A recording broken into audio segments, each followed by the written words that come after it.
Hello and welcome to Shoot the Breeze, where we take a nostalgic look at a random football magazine from the past.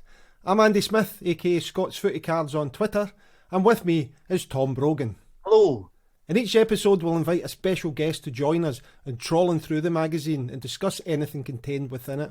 This could be anything from an article, to a photograph, to a competition, to an advert. Basically, if it's in it, then we'll talk about it. So sit back and let's shoot the breeze. Wriggles clear, might just get the chip, and he does, he's scored! Oh, what a great tackle!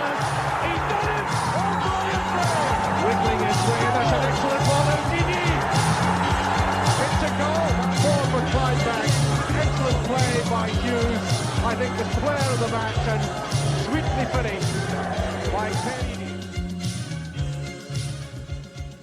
And this week our guest is crime novelist Nick Quantrill. Thanks for coming on, Nick. No, thanks for having me. Good evening. It's a pleasure. Thank you for joining us, Nick. The magazine we're looking at this week is a copy of Shoot from the 22nd of February 1986. And so we'll just get in and we'll look at the cover. So on the cover, we've got Everton's Peter Reid and what I think's a pretty good Everton kit, where it's white on the chest with the blue NEC sponsor, Le Coq Sportif. And there's a wee flash of yellow trim as well. So it's a cup special issue, and Shooter trailing Reid joins our all-star team. Luton's High Flyers colour group.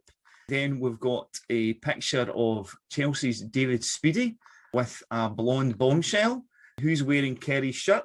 So it's a picture of a glamour model, as we'll find out later on, in the number 9 Chelsea shirt. Gordon Cowan's amazing comeback. And England on the Nile, that's up at the top, so that's England playing in Egypt.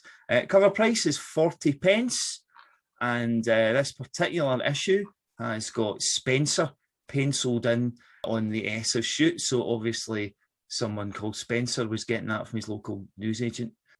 Anything that you... Yeah, just you mentioned the top there, and it's just struck me that it's actually, there's a few teams had this style, maybe not this time, but the bib, it's essentially the bib kit, and it's never worked. I've seen it on St Mirren, maybe St Johnstone, and it always looks awful.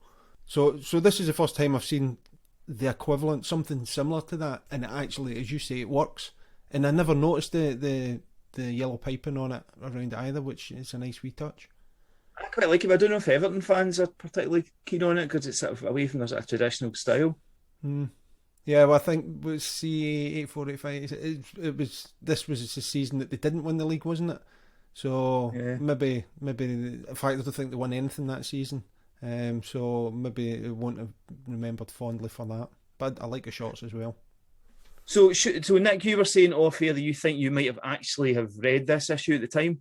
It's entirely possible. I mean, I would have been 11 years old when this magazine was on sale, which was kind of like my peak period of football nerdism, I suspect, as a child.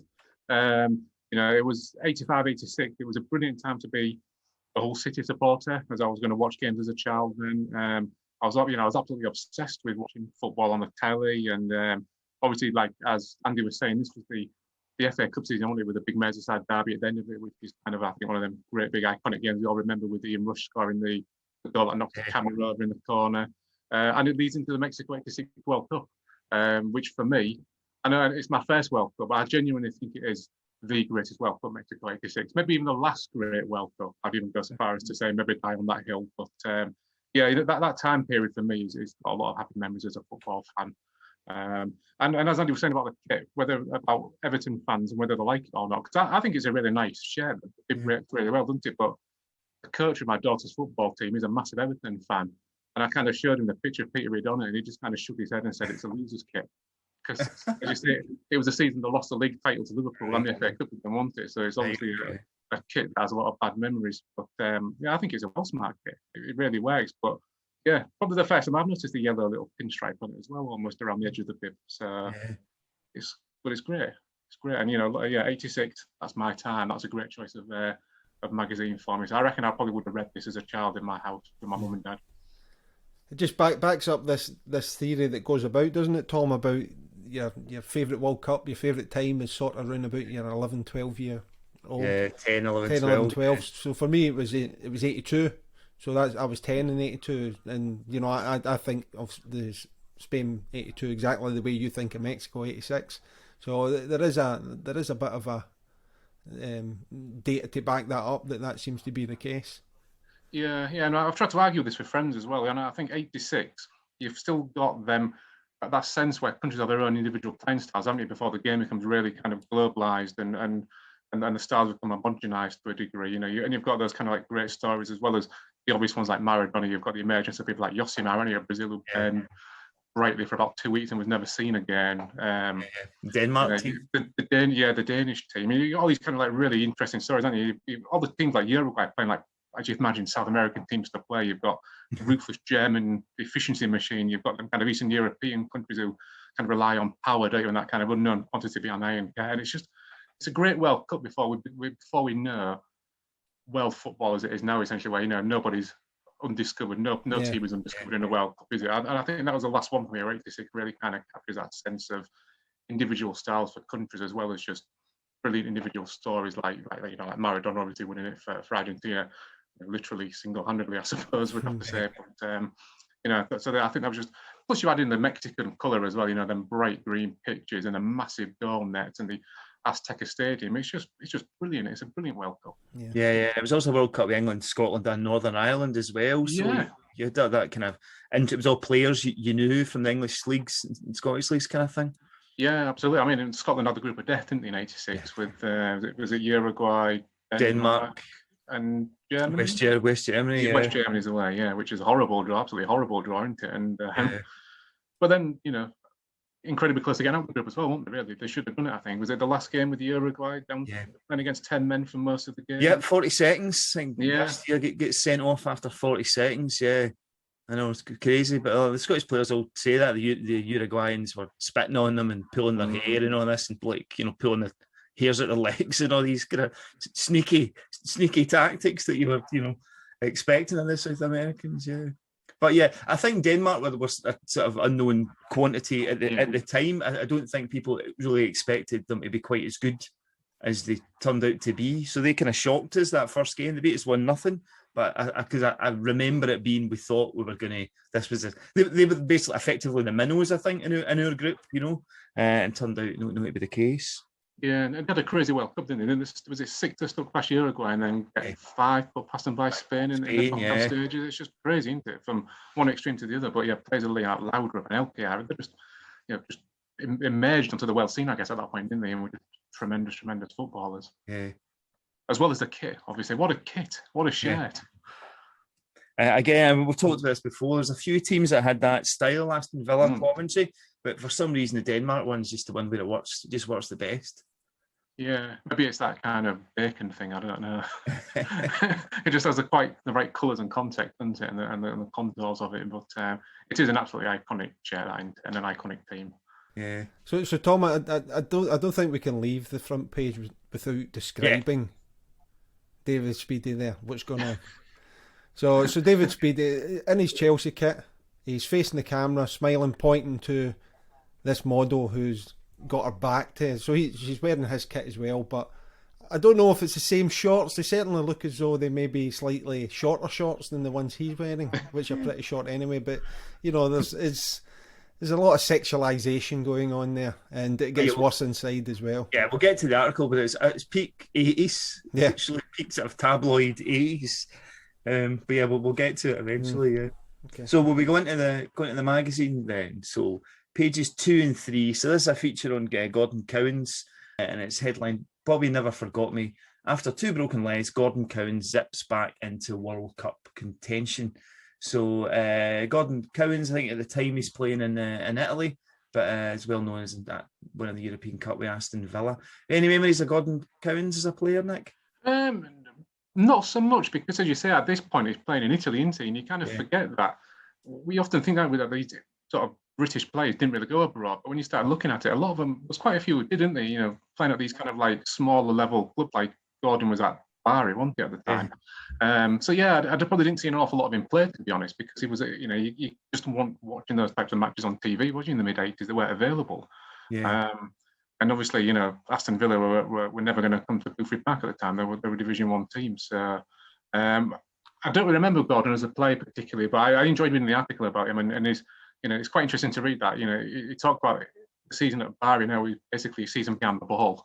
It's just a season of trying to contain opposition players, and then he has to go and play for England, where he's expected to get box to box, and it absolutely kills him. He's come back from 2 broken legs, and it sounds like his lungs are absolutely knackered from this kind of box to box running for Bobby Robson out in Egypt in the friendlies. And of course, he didn't make the final squad either. So, I'm looking at the final squad. I'm guessing that maybe Steve Hodge was the man who possibly got in ahead of him. Which, I'm guessing, his part in the goal, Lineker's probably 3rd goal, I think it was against Poland. Probably justifies the decision, but.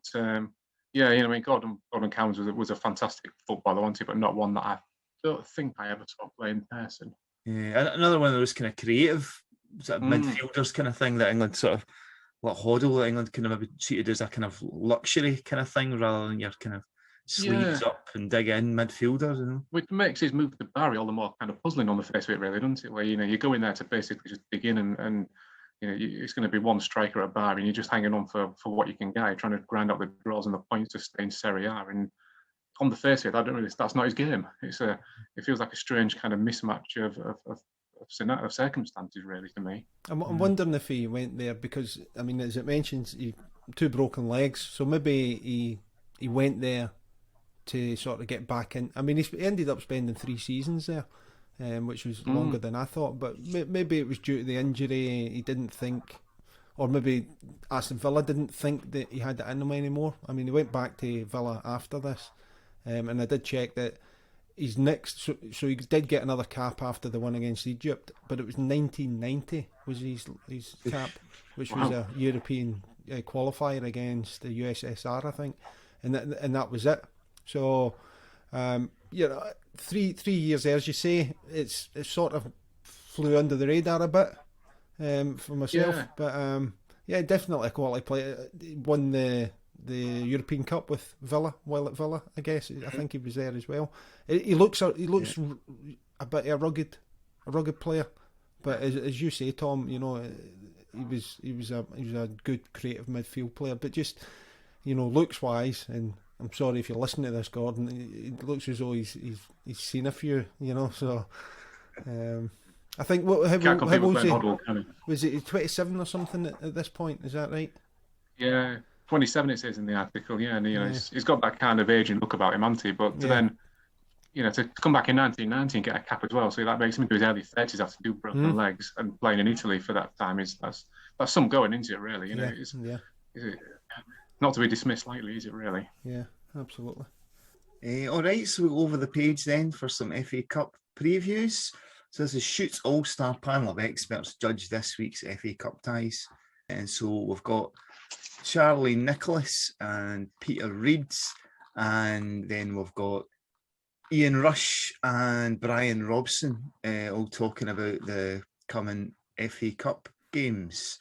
So Charlie Nicholas is talking about his own prospects, Luton v Arsenal. He said, I suspect I'll be marked by Mal Donaghy, but that will depend if Niall Quinn is playing alongside me.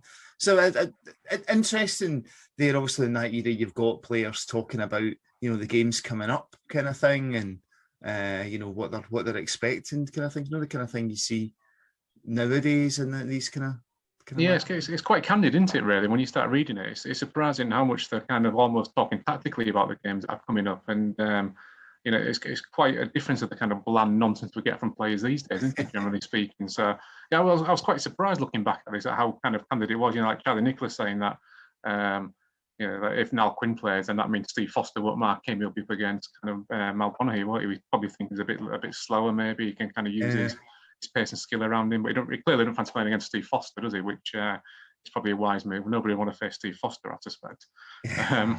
But it's something that goes across the full page, isn't it? Like we must crush Hoddle, says Peter Reid, and they kind of, he isolates Hoddle as the main man at Tottenham, but then he's talking about how they're going to kind of combat them. And it's surprising just how candid some of these comments are really from the players. You're thinking, the managers must be thinking, let's keep them under the hat for the games. So it's pleasantly surprising. Yeah, have you spotted anything there, Andy, you want to Well, I mean, just the photographs. The Ian Rush photograph isn't doing him any justice at all, is it? It's he's got his chin right up, and there's a double chin going on there, so it's hardly the most flattering one there. But I don't know if you're going to talk through the results of these games. I was. So I've looked up what the actual scores were. So it was Luton Town 2, Arsenal 2. Ricky Hill scored in the 9th minute for Luton, and Ian Allinson equalised a minute later. David Rocastle putting Arsenal in front, Mick Harford equalising. And then just rattle through the other ones. Peterborough United drew 2 each with Brighton and Hove Albion. York City drew 1 each with Liverpool. Southampton and Millwall drew 0-0. Well, I was going to go into a bit more detail because it's quite interesting. So Luton Arsenal drew 2-0, then they drew 0-0, and then Luton beat Arsenal 3-0, which was a right upset. Southampton Millwall drew 0-0, then it was 1-0 to Southampton. Derby versus Sheffield Wednesday drew 1-1, then it was 2-0. Spurs and Everton won 2-1. York versus Liverpool drew 1-1, then Liverpool won 3-1. Peterborough versus Brighton drew 2-2, and then 1-0 to Brighton. Watford versus Bury drew 1-1, and then 3-0 to Watford. I mean, every game apart from the Everton game went to a replay, which was incredible. I think. I don't know if they still go to replays nowadays, but do they still go to replays? One replay. Yeah. But I just found that really interesting. Man United, West Ham, that was 1-1, went to a replay, and West Ham won 2-0. And as we touched on earlier on, Liverpool beat Everton 3-1 in the final. But yeah, it was just the amount of replays just really surprised me. It was everything apart from the one game. Yeah, I think from memory, Hull City that season went to at least a second replay against Brighton before getting knocked out as well. It's kind of, it seems like nothing happened, does it, in the league? Because the cup replays just have to be played. You kind of understand now why maybe they cap at one replay then straight to penalties. It can get a bit ridiculous when these go to like second and third replay games. Especially because then the third replay, second replay, whatever, probably has to be played in a neutral place. And I don't think I think they take it to a neutral ground, don't they, rather than back and forth. So yeah, it makes sense nowadays, as you say, that it does go to extra time, penalties, or whatever. Yeah. All right, so we turn over then to the editor. It's page 7. So the editor. So there's an article, well, a wee piece on here, which is quite typical of the magazines from the 80s. Kick Up the Grass. So again, it's about QPR's artificial surface. I think the artificial pitches at QPR and Luton cropped up a lot in articles of this era. The article says Chelsea criticised QPR's plastic pitch in the programme for their recent Milk Cup quarter-final replay. I'm not saying the artificial surface at Loftus Road is the best of its kind, but the two teams would have found it much easier to play on than the quagmire at Stamford Bridge. I must say I was surprised by manager John Holland's comments afterwards. He gave no credit to Rangers, saying Chelsea were by far the better side. That after-match retort was very much out of character for one of the nicest guys in the game. Do you have any opinion, Nick, on those plastic pitches of that? I remember them, yeah. I mean, I very rarely remember Hull City playing on one when I was watching them as a child. I think obviously the plastic pitches of the 80s are very different animals now out to what the surfaces are now. And I think the stats must bear out as well. You look at Luton and QPR, and they're massively overachieved, and they're really based on their home form. So they must have got a huge bounce off playing on them pitches, literally a huge bounce probably. So yeah, I mean, I think you hear stories about players coming off them with horrible cuts and stuff. Right? It's just it must have been unpleasant to play on, unless, like you say, you can really use it to your home advantage and you can work your tactics around that type of surface. But I mean, I think probably to a degree there's some sour grapes, I think, as well from the opposition, in it, because I mean it's a massive advantage, but nobody's surprised either when they go to QPR or Luton in the mid-80s. You know what you're going to face from it. I'd probably put that down to sour grapes to a degree, but I think we're probably pleased to get rid of them days out of the horrible surfaces. Yeah, well, we've got them back in Scotland, so unfortunately we're reading through that. Yeah, there's quite a few teams now in the senior leagues that have got those. Yeah, you see in England as well, on the kind of in the non-league ranks as well, where a lot of teams are using them, because obviously they can become really useful community facilities, can't they? You can use them 24/7 effectively. And I think this Sutton United who kind of stand on the brink of promotion to the Football League, and they're using a 4G pitch at the moment, which they'll have to rip up if they get promoted to the the Football League like Harrogate Town last year. So, it's tricky, I think, for them clubs, isn't it? And if you can play international qualifying matches on them, I don't see why you can't really play Football League matches on them at the same time. It seems a bit daft. It's kind of one or the other, isn't it, really? Yeah, I know. I mean, both Andy and I support Clydebank, so we're a non-league team, and we've recently got an artificial pitch, which nobody really is happy about. But the thing about it is, you know your game's going to go ahead, and for teams that are relying on the income, you know you can get your game on, so you know you're going to get a crowd, you know you're selling your pies, etc. And like you say, it's a community facility as well, so other teams are using it and hiring it as well, kind of thing, you know. So there is those benefits.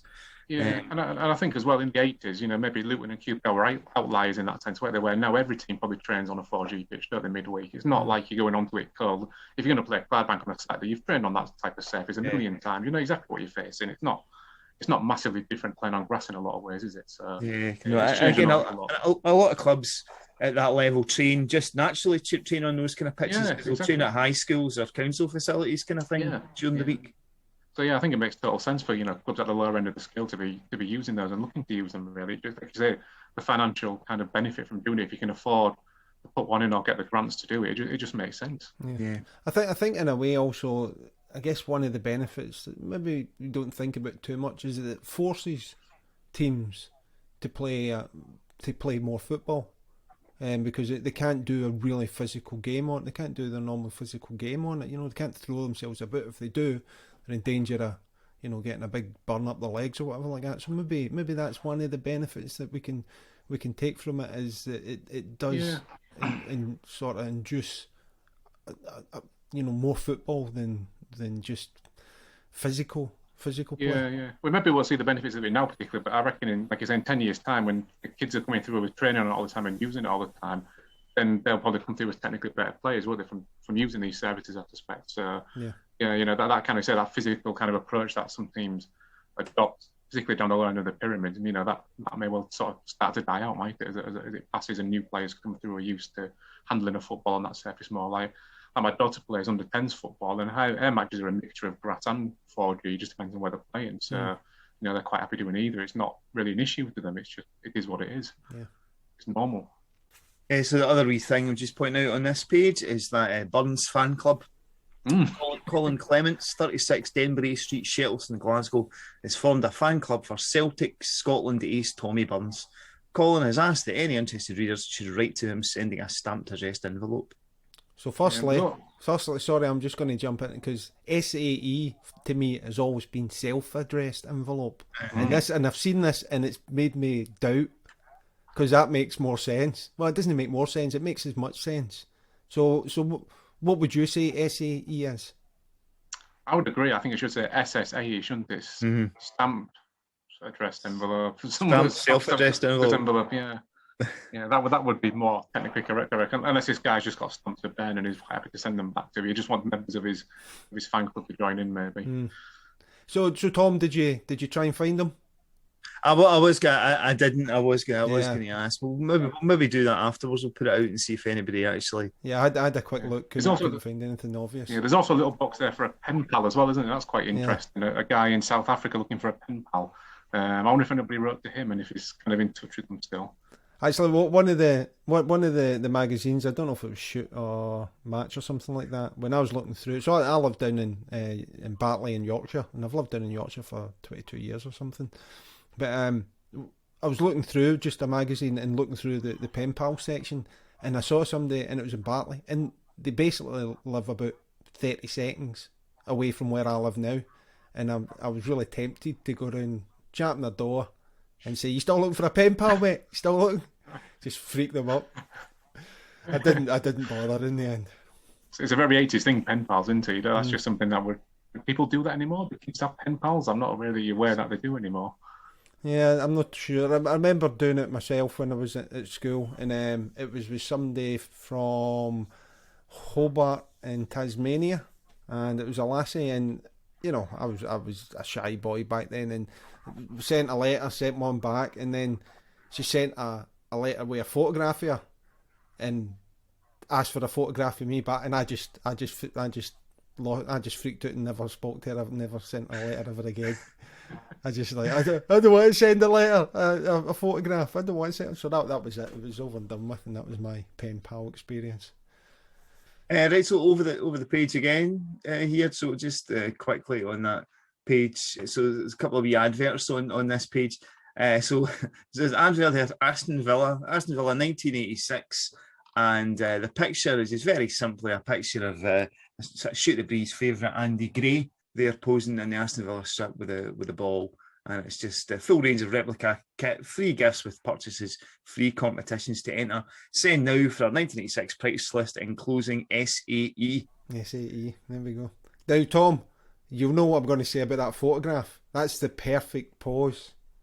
That is the perfect pose. Down on one knee, hand on the ball. The hand on the ball is often missing. It's like they've maybe got, just the hand on the ground. It needs the ball. That's a perfect pose for me. Beside that, there's the Bobby Charlton soccer schools. Nick, were you aware of the Bobby Charlton soccer schools at the time? Yeah, I was. It rings a bell with me. I don't know why. I mean, I certainly didn't go to one. I used to go to kind of football camps in the summer as a kid in Hull, and I have a vague memory of it. Maybe even been branded possibly as a Bobby Charlton soccer school in some way, or kind of connected in way to some sort of retired professional. Because I guess in them days it was open a pub or try and do something like that, wasn't it, for a lot of them guys? So I mean, certainly Bobby Charlton didn't turn up. I think I remember Bobby Charlton turning up, but I think it was. I seem to recall it was kind of run by some ex-league players of the sort of 60s and 70s, names who I'm now look back, people like Paul Reaney, and think, that was amazing.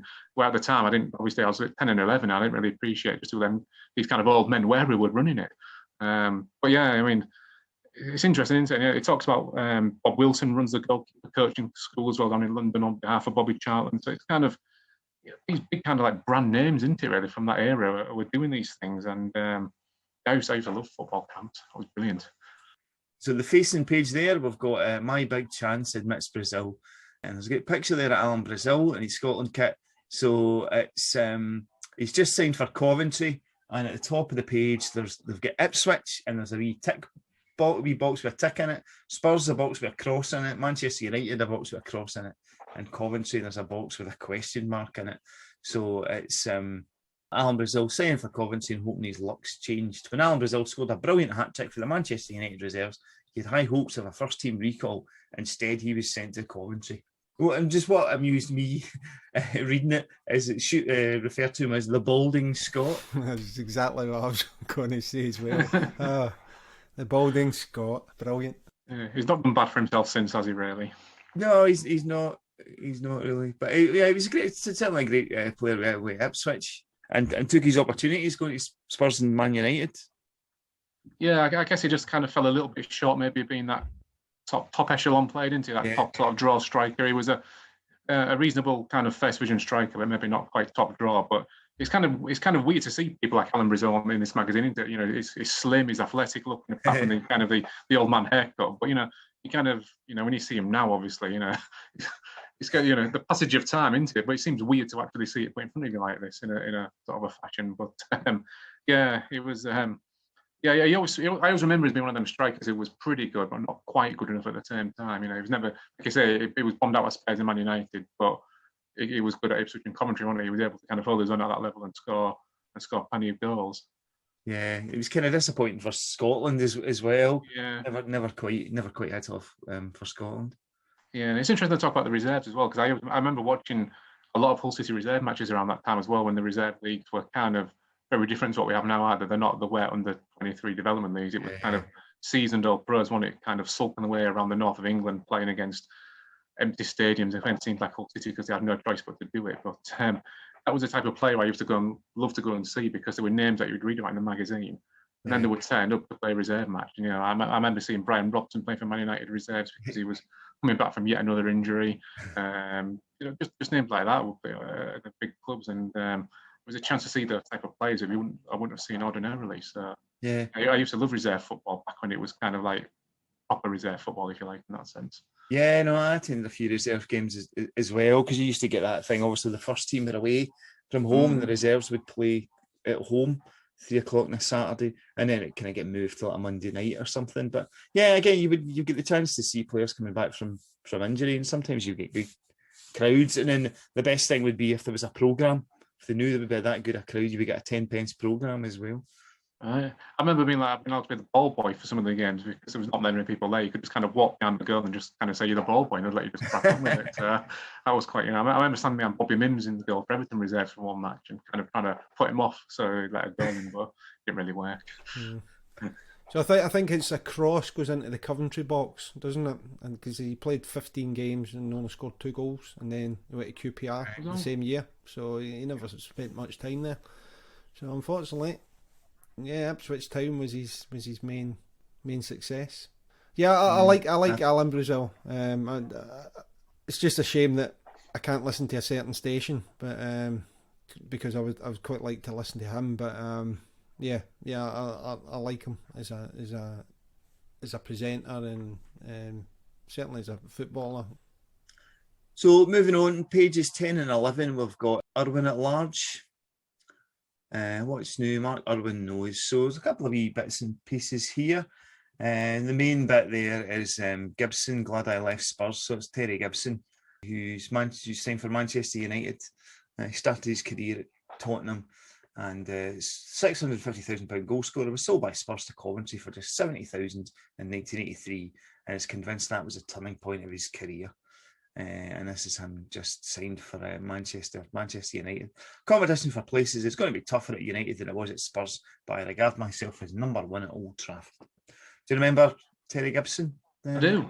Didn't he have a little tash at one point as well? Yeah, he did. Kind of photograph of him there. Yeah. Again, I kind of follow him a bit alongside people like Alan Brazil has been a decent first division striker, but never one who was going to be kind of top draw at the top level of it. I can't recall how he did that Man United. I don't think he kind of set the world alight there, did he? Really? No, he didn't.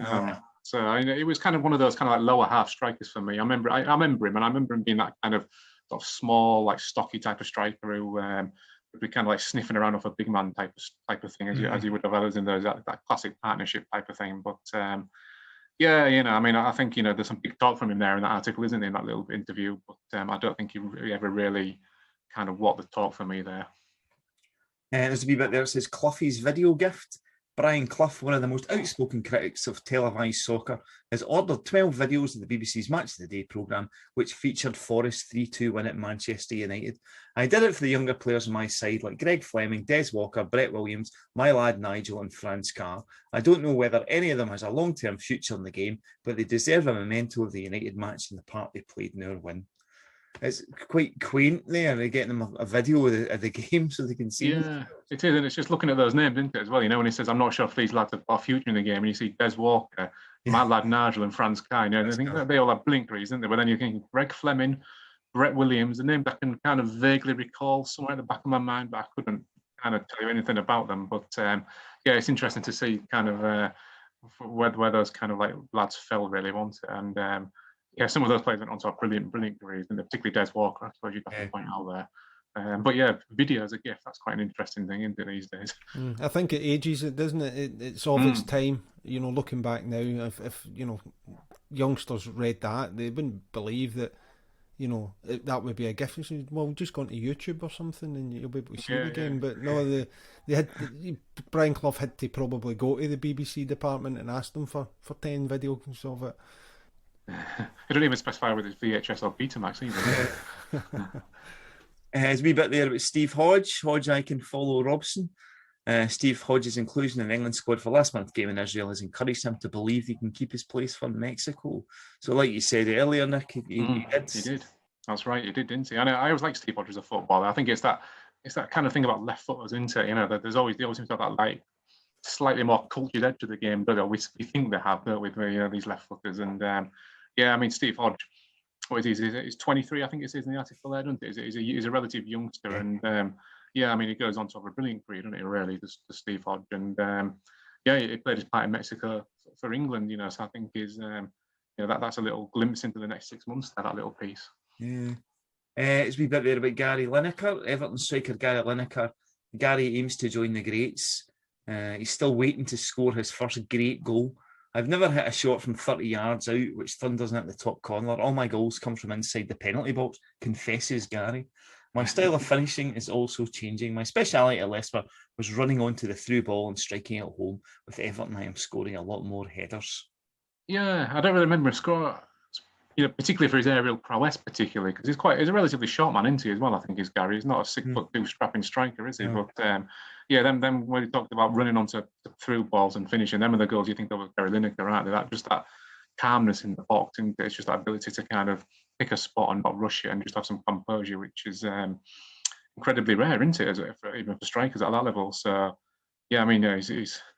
it's kind of interesting to see that piece where he's kind of on the cusp of greatness, isn't it, really? We're about to go to Mexico 86 and he's going to win the Golden Boot. He's going to move to Barcelona. But even in the FA Cup final, he scores a typical Lineker goal, doesn't it? Where maybe needs a couple of bites at the cherry when he's kind of tussling with the defender and he's trying to get the better of the goalkeeper, but it's kind of classic Lineker at the same time. So, that's an interesting piece to see him just kind of on the cusp of greatness, really. Yeah.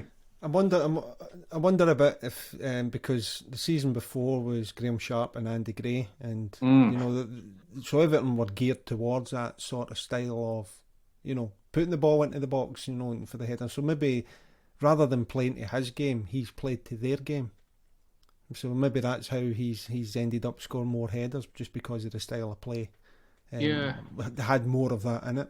Yeah, there's that move. I'm obviously moving to a team at the top end of the table as opposed to Leicester, who are kind of like bottom half of the table, weren't they, around that time? I would assume it's the space you're running behind wouldn't be quite as clear cut, would it? Because teams will defend that a little bit deeper against you, especially as Lineker was always a pacey striker, wasn't he, as well? So they would kind of compress the space. So I always like the way that he did kind of adapt his game and kind of add new things to it. And he's right, though, isn't he? I can't think of a single shot that he scored from. They're all kind of classic penalty box strikes, aren't they, really? It's just, like the one against West Germany in the 1990 World Cup semi-final, it's like kind of getting your shot off early into it, just one touch, get under control and bang across the goalkeeper, low and hard into the bottom corner. It's textbook stuff, isn't it, from him? And, that's how I think of him. It's that textbook finishing, really. Yeah, he's the same way. He's like that. Think about Jimmy Greaves. He was not not a scorer of great goals, but a great goal scorer. Yeah. And as I tell my daughter all the time when she's playing football, they all count for one, don't they? It don't matter if it's a 30-yard screamer off, or you're tapping it from 2 yards, it counts for one. So, he was superb striker. Yeah, he really was. So a couple of other wee bits there. Former Celtic and Scotland star Tommy Gemmell is taking over one of the toughest jobs in British football. Manager of Albion Rovers, who are stranded at the foot of the Scottish second division. And Hibs lash out. Hibs, who have spent £500,000 on their Easter Road Stadium in the last 2 years, are to spend a further $500,000 on improving facilities. Once we have finished, our stadium will be all covered and with a 35,000 all-seated capacity, the biggest outside Glasgow, says Chairman Kenny Waugh. Andy, do you know, did they do that? That sounds like a big capacity for Easter Road. I don't think the capacity is 35,000. No, it's 16 or something now. Yeah, I don't know about that, how much went on. But then again, how many times have we seen Dumbarton were going to pump in 200,000 for a new stadium and stand, and it never happened. So I'm not quite sure. All right, so over the page again. No, I'm not letting you go. There's a cartoon. There's a cartoon. There's a cartoon. And I have no idea what it's about. No, this is a particularly poor cartoon, I think. Trainer, treat him somewhere else. I can't read the half times if you lean him there. It's because, isn't it? Do you remember probably around this time before we had proper electronic scoreboards, they used to kind of sometimes a bit behind the goal almost kind of running against the boards where you would put letters down with the score against them, and the letters would correspond to the programme, wouldn't it? So you'd look like match day would be Arsenal versus Tottenham or whatever, and you'd kind of pick the score up that way. But so maybe the injured players line in front of the board that would show the score, possibly. Yeah. It's not a great joke. It's not a great joke. If it needs that much an explanation, and I'm still a bit confused, then I don't think it's not a great joke at all. No. Okay, Tom, that's me. All right, it's off my chest. So over the page then, so we've got a 2-page spread of the England team, Bobby's road to Mexico. So this is Bobby Robson here is sitting on top of a camel. Looks to be enjoying himself. Decked out in a sort of purple England trackie. I think it's a sort of light blue, dark blue, isn't it? I would think so, yeah. I think it's the photograph, isn't it? Surely it's blue rather than purple. Surely. It looks purple. And there's a picture of the England squad there in front of the pyramids. England line up in front of the Sphinx and pyramids of Cairo. Sorry, just the only thing I'd say about is I can see blue in the picture. So the guy, the camel herder, has a blue collar on. Right. So maybe it's purple. Maybe it's just one. Maybe it was like that Rangers top where you washed it and it went purple. So maybe that's what that was. It's quite a good picture of the England squad there. They're all in their sort of casual clothes, all in sort of Nike t-shirts, or some of them have got jumper. Look, Trevor Stevens wearing a kind of a sort of cricketing style jumper. Young sort rebel into or something. It looks like an old York City kit or something like that. It's like really big thing going on, isn't it? But yeah, no, it's quite a nice picture. They've all got the sort of casual gear on. Yeah, I mean, it's interesting, isn't it? Because, I mean, if you took that photograph today, then the players would all be looking exactly the same, wouldn't they? They'd be in the identical sports training gear, wouldn't they? And it'd be, the brand name would be right front and centre, wouldn't it? So they get the sort of the bang for the buck type of thing, where this looks like it's just like a collection of men in the 20s and 30s who've been hanging out in graffiti for a bit, isn't it, really? Yeah. You wouldn't think it was in this national football squad looking at them, would you, really? It's just like a load of blokes on a sightseeing tour almost. To be fair, it looks like a team that are celebrating a 20-year anniversary of retiring or something like that. You know, it's like they do look as though they've stopped playing. Yeah, it don't look like footballers at the peak of their powers, is it? Really, athletes who should be in the mid-20s who were kind of up for it and everything. They just look like a bunch of tourists with their dads on the end. Yeah, nice picture. I like it. Sort of. It is very, very 80s, but kind of also stuff quite timeless. Yeah. Peter Shilton there with his sunglasses on it as well. I think that looks of it. He's the only one wearing sunglasses, ain't he? Yeah. There's somebody at the front there, one of the coaches or physios or whatever it is. He's got his sunglasses on. Gordon Cowles looks like he's got 2 layers on. Looks like I shot my jumper. Yeah, looks like Mark Kelly's wearing a big woolen jumper or something, isn't he, as well? Which I don't know the occasion for it particularly. Nice. Okay. So we go over the page again. So on the right here we've got Cluffy speaking his mind. I don't think he really says anything too controversial in this column. My Chelsea clanger. He not so long ago I was talking about the English First Division Championship and said that 3 teams were capable of winning it: Liverpool, Everton, and Manchester United. I was aware of dismissing the Cockney challenge, but Big Head might just have been wrong. For the more I see of Chelsea, the more I think they're capable of having their say in May. So he just talks up Chelsea a wee bit, David Speedy, Pat Nevin, and the other wee piece there is open to offers. So he's said that he would be willing to listen to offers for Gary Birtles, Peter Davenport, and again my lad Nigel. And I can't understand what all the fuss was about. Yeah, it's almost like he's trying to sell his place through the magazine, into almost. He's kind of saying they're not for sale, but they are for sale. I guess it's kind of before pre-internet days, isn't it? Maybe it's just a way of kind of getting out there into the public forums. I don't know. Yeah. But I don't know if it was ghostwritten in that column or not, or whether it's kind of, it has come from Cluffy's mouth, but it's almost becoming like a parody of himself, isn't he, with his language, I think, there. It's kind of, I'm guessing, at that stage, he's kind of past his peak into the manager, really, and he's kind of starting the slow decline that to the end for him, I think, as a manager. So, yeah, I think you just have to take that with a pinch of salt, some of that column there, don't you, really? But it's always good to hear from him. I think it's probably quite an easy tool to use, isn't it? If you are ghostwriting it, just to throw in the big head and things like that, and suddenly it's like, I mean, to be honest, reading it myself, I hear Cluffy when you read that bit, and then after it, everything else becomes Cluffy because of that first bit, if you know what I mean. Yeah. The photos are black and white, so you don't really get the best of it, but it's not a bad Nottingham Forest shirt, that. So it's a red shirt with shadows, pinstripes going horizontal, and there's the wee Forest badges in the centre of the shirt. The Adidas logo's on the sleeve, and it's a skull sponsor. Not the kind of not a Forest shirt you would think of immediately, but I think it's quite a smart one.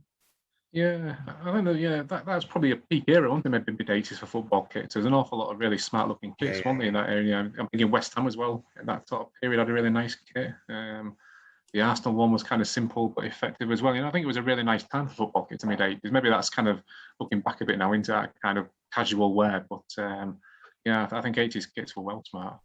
I think it's Stuart Pearce in that photo, isn't it? He was always one of the first players. I think John Brown at Rangers, where they put the tape around their socks in a different colour. That always one of the first players that I remember seeing doing that.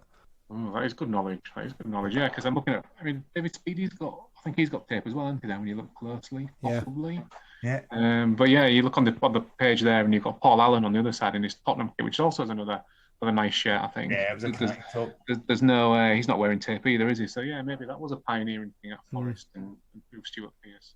Yeah, I think maybe John Robertson did it as well at Forest. So maybe it was a Forest thing.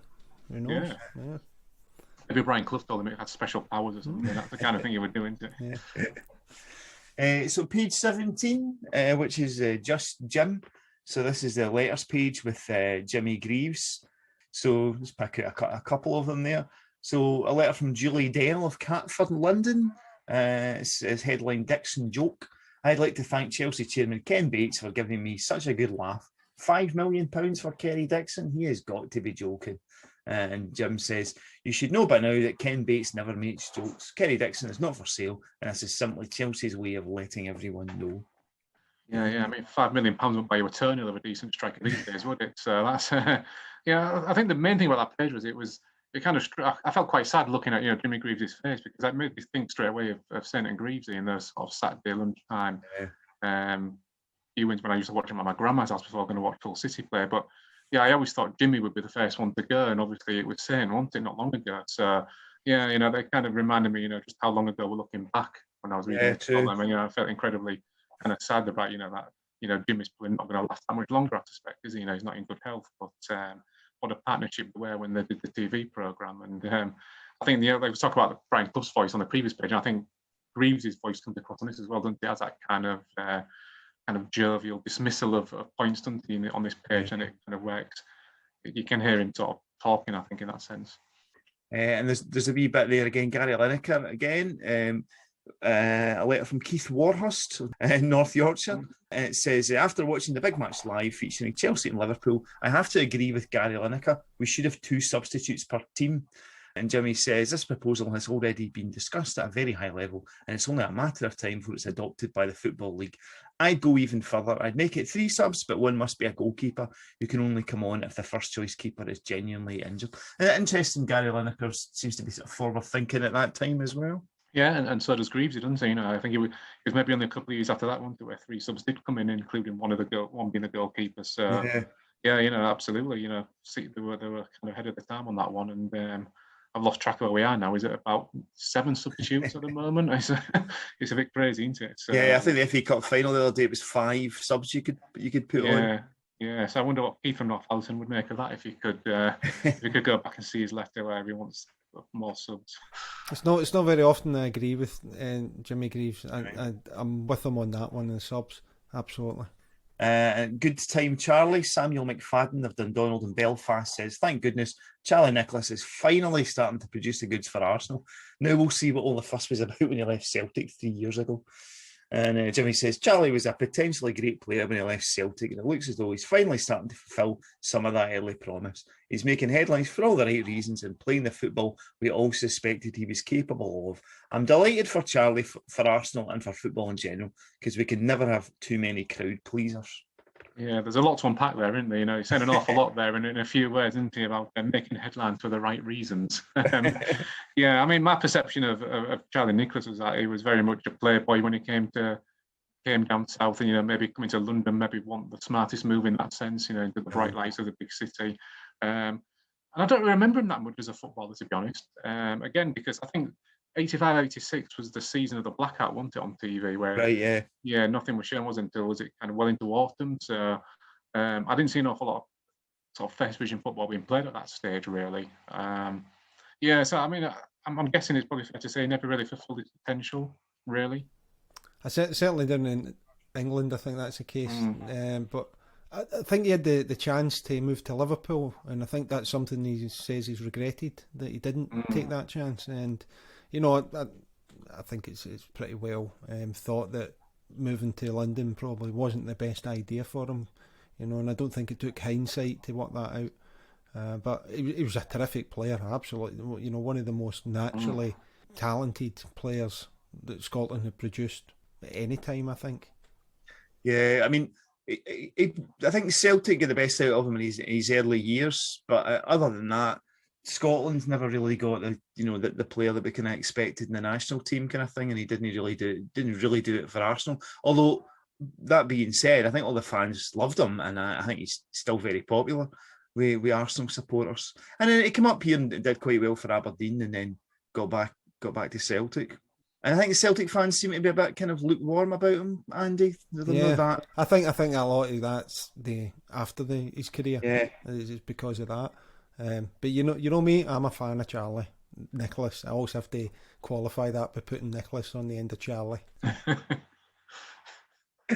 Anything else you spotted there, either of you? I'm going to have to look at the sounding off. It's again, it's of its time. It says, I was critical of England's game in Egypt and still believe that all we learned from the trip was that Egypt have a goalkeeper who looks and plays like President Nasser. And it's just like, it's borderline, isn't it? Here's somebody with dark skin and a moustache. It looks like somebody else with dark skin and a moustache. Yeah, borderline. Yeah, it's of its time, isn't it? Yeah, it's not good, is it? Really, it's not good.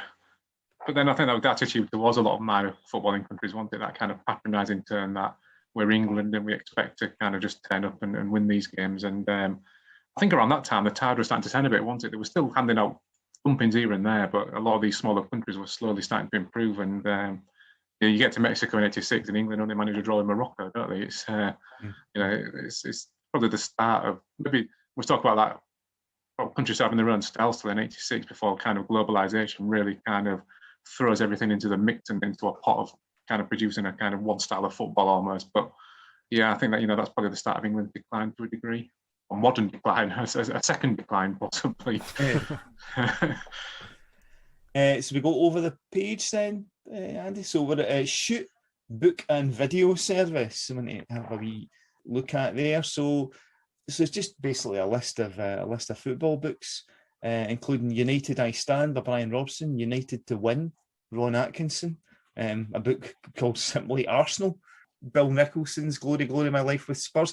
So just a list of books ranging in prices from about £3.95 to £15, and also a list of videos, VHS and Beta. And if you look at the price of the videos, £24.50 for Kick-Off Europe 1872 to 1968, 60 minutes. £26.50 for España 82. Yeah. Now, imagine that at that time, 1986, £26.50. Yeah, I think even the books are expensive, aren't they? Really, you probably expect to pay. I mean, I've got Inside Soccer, Tony Woodcock, £9.95. That's kind of like the price you'd pay if you're walking into Waterstones tomorrow and bought a book, isn't it? Really, so. Yeah. The books and videos do seem very expensive for 1986, but you'd have to be a massive fan of the Spanish '82 World Cup when you pay £26.50 for a video of it. Yeah, 60 minutes as well. I think what you would do back then is you and your mates who want a copy of it would mix in, get the one copy, get the two video machines together, and get taping. That's what you would do. Yeah, you would absolutely copy that until there was no more video on it. Yeah, I mean, what we're talking about, this magazine's 40p, did we say? 40p. So I mean, if you look at that, that's what, a year and a half worth of subscription or maybe more. I'm trying to do the math in my head there, but I'm just going to say that, and we'll correct it if it's a way out. Yeah, I mean, top end pocket money for somebody buying Shoot at that time, a fiver, absolute top end. I would be getting maybe £1.50. But imagine saving up for a video like that, £26.50. Yeah. I'm trying to imagine persuading my parents to buy me a video at £26.50. They'd laugh me out the door.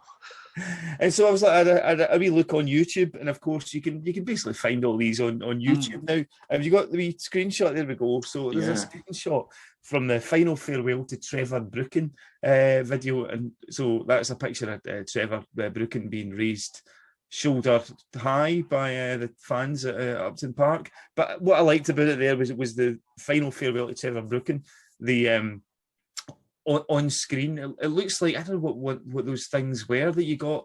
I remember using them at college. The wee things that you would use to put captions on videotape. It just looks really cheap. Yeah, it doesn't. It looks like it's on Spectrum 48K. Yeah.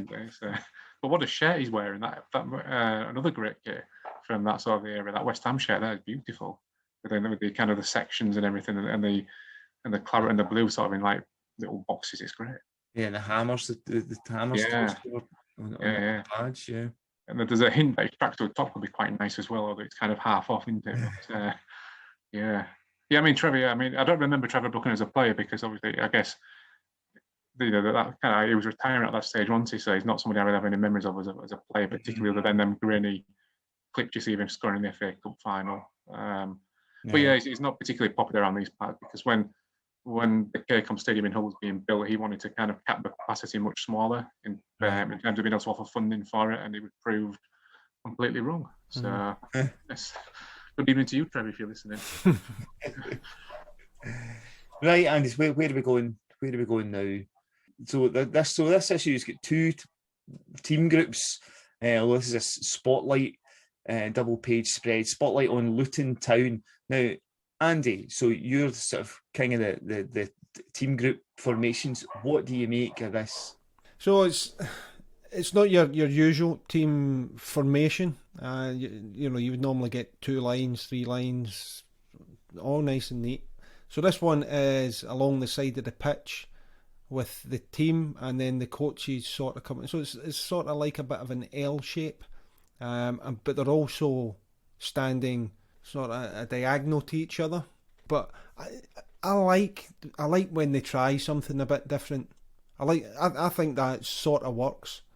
It's unusual. They've tried something a bit different. I mean, we can go back to one of my favourites being the Queen's Park one, where they're side on and a lot closer than those are to each other, and I just think that's wonderful. So yeah, it's the Luton Town kit. Historically, I always find that the Luton Town kits are some of the better kits. Certain teams just do kits really well. I think Luton Town is one, Crystal Palace was another, and I just think that's a really, really smart kit there as well. I love the socks, the top of the socks, like the tangerine and black round the top there as well. But everything else, yeah, I'm a fan of that. What do you think yourself, Nick? Yeah, I'm a fan. I didn't really I remember opening it a couple of days ago thinking that is, it's weird, isn't it, to see him in a line like that. It's not what you expect, but it does work. It's kind of, it makes him seem quite imposing as well, doesn't it? Because they stood up and staring at the camera, and yeah, I like it.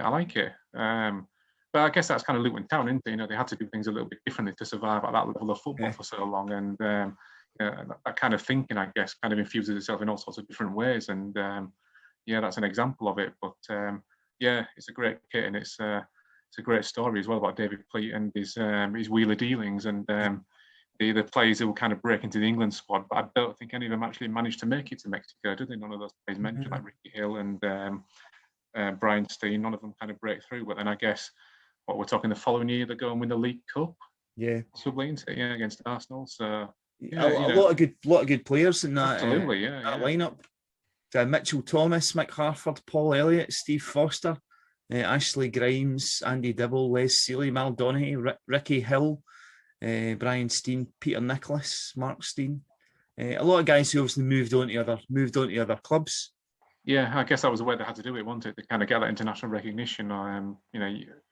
It's always been the way, hasn't it? If you play for a team like Luton Town, you're never going to get a cap for England, probably. Where you move on, you give yourself a chance, don't you? But yeah, they're kind of a quintessential mid-80s team, aren't they? They're one of those teams who were just kind of greater than the sum of its parts, I suppose, weren't they, in that sense? And yeah, maybe having that plastic pitch was obviously a huge advantage to them. But I think you have to give David Pitt a lot of credit as well for the way that team was run over a number of years. So just I did check that Mick Hartford was the only one who got near. He was on the standby list for the Mexico '86, but he obviously wasn't called up for that. And what a terror! Imagine letting Mick Harford loose on international football. What a terrifying man. There's a very strange sentence in this, and if I can pick it out, it says, if Bobby Robson could pick 3 teams for the World Cup finals, Steve Foster would clearly be the centre half berth in one of them. And I just think that's a really strange thing to say. It's like if he could pick 5 teams, Steve Foster would be in one of them. If he could pick 100 teams, it's like, well, why 3? Why can they not be in the second 11? Yeah, maybe the writer thought of 4 better centre backs. He thought, let's go to a third team. Yeah, because I mean, obviously, the England B was probably a thing around that time, I guess, wasn't it? Them sort of B teams at international level. But yeah, if you can't break into the B team, I mean, there's nothing after that, is there? They say it's a strange thing to say, and yeah, I mean, I think Steve Foster, like we were talking about Alan Brazil earlier, and Terry Gibson, he was a fantastic Division 1 centre back, wasn't he? But I don't think he was ever going to be really an international pedigree centre back at the same time, was he? He was kind of other level, I think, was that type of defender. Yeah, I think you get that so often where you get a good a good player for a team, and they're really good, and the fans in that team say he should get an England cap, he should get a Scotland cap or something. But really, it's a different level they're playing at. It might be playing out of their skin, but quite often if they do get a chance, they just don't shine at all. And I'm not saying that's always the case, but I think you're right with Steve Foster there. It's like he did brilliantly for Luton Town, but he was never really going to displace any of the players in the squad, was he? No. You think people like Steve Bruce never got an international cap, did they, for England? So people like Steve Foster, they're kind of a notch below that, aren't they? Really. So I mean, he's a fantastic defender of his era, isn't he? But he's never going to be boarding the plane to Mexico. I don't think that was probably a little bit fanciful. Yeah. Unless England sent 3 teams to the World Cup, possibly we didn't know. So also, Tom, I'm going to pick out. So he mentioned that they beat Southampton 7-0. And I know I've mentioned a few times that Southampton have taken a few beatings. So I looked up some of their beatings. 1972 versus Leeds United got beat 7-0. 1995 against Man United got beat 9-0. 2019 versus Leicester City got beat 9-0. Southampton really have had a few thumpings in the past. They really have. So there's another one to add to it. Luton Town. So Andy, where are we moving on to now? So here we go. So we're skipping ahead a little bit here. So we're going to the main event now, Nick. So this is it. This is the whole. These are my boys. So if you just want to take it away, then I can take us through this Hull City team. Well, this was my heart was beating when I saw this picture when I opened it up. I mean, look at that kit. That is a beautiful kit to start with, isn't it? It's so it's Hull City 85-86.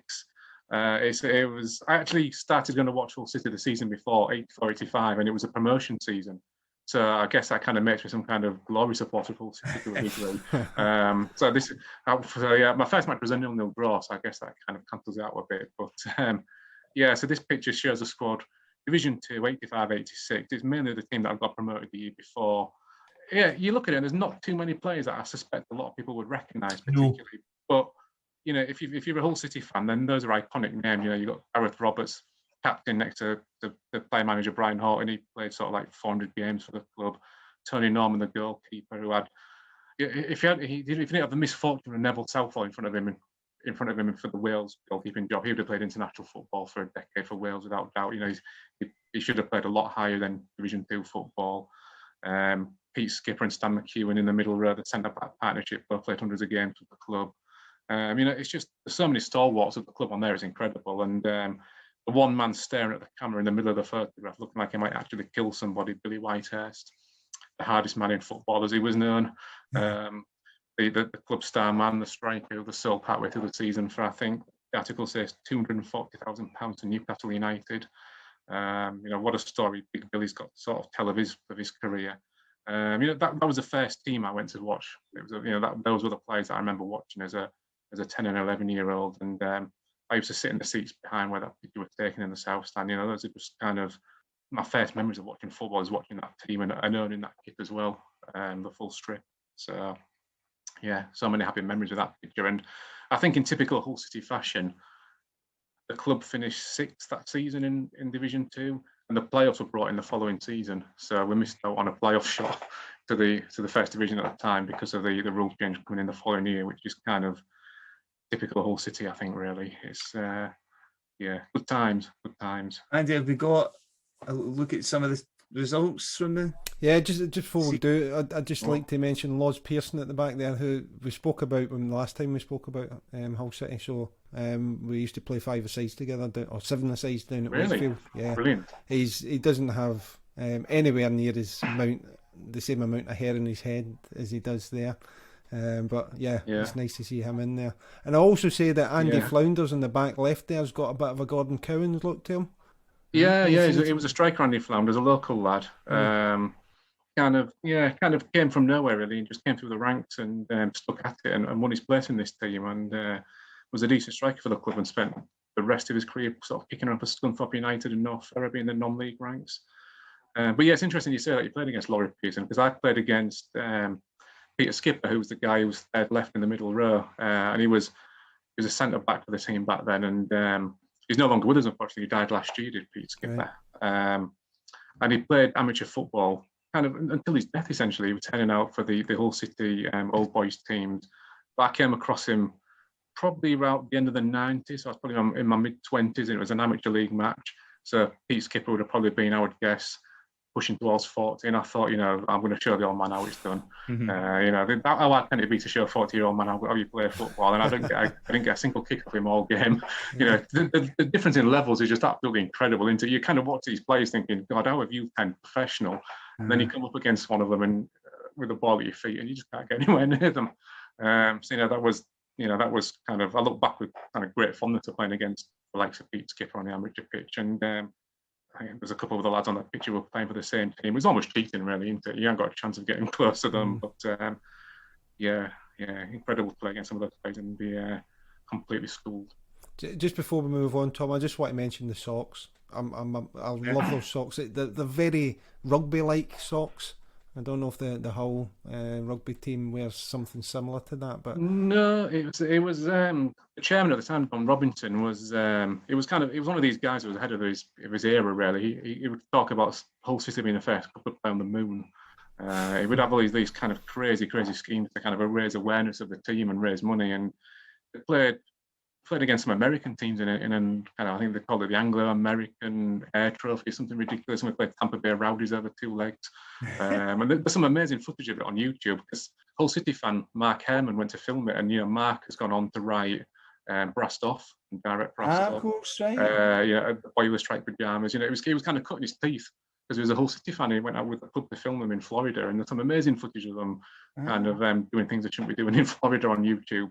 And as part of the chairman's whole kind of rebranding of the club after he took it on, was he introduced red to the kit for the first time. You can see like a very faint red stripe, I think, in the shirt as well, if you look closely, as well as on the socks. And there's various stories as to why that is there, but I think the story used to be that he said it was to represent the blood that the players would shed running through doors for the club.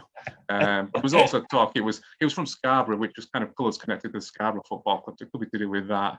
And there was just a suggestion that it was very popular at the time with Watford and Liverpool being the dominating teams, that he just wanted a bit of red in the kit because it was associated with successful teams. But it does look a little bit strange, and I've not had red in the kit since those days, really. It's just back to the classic black and amber.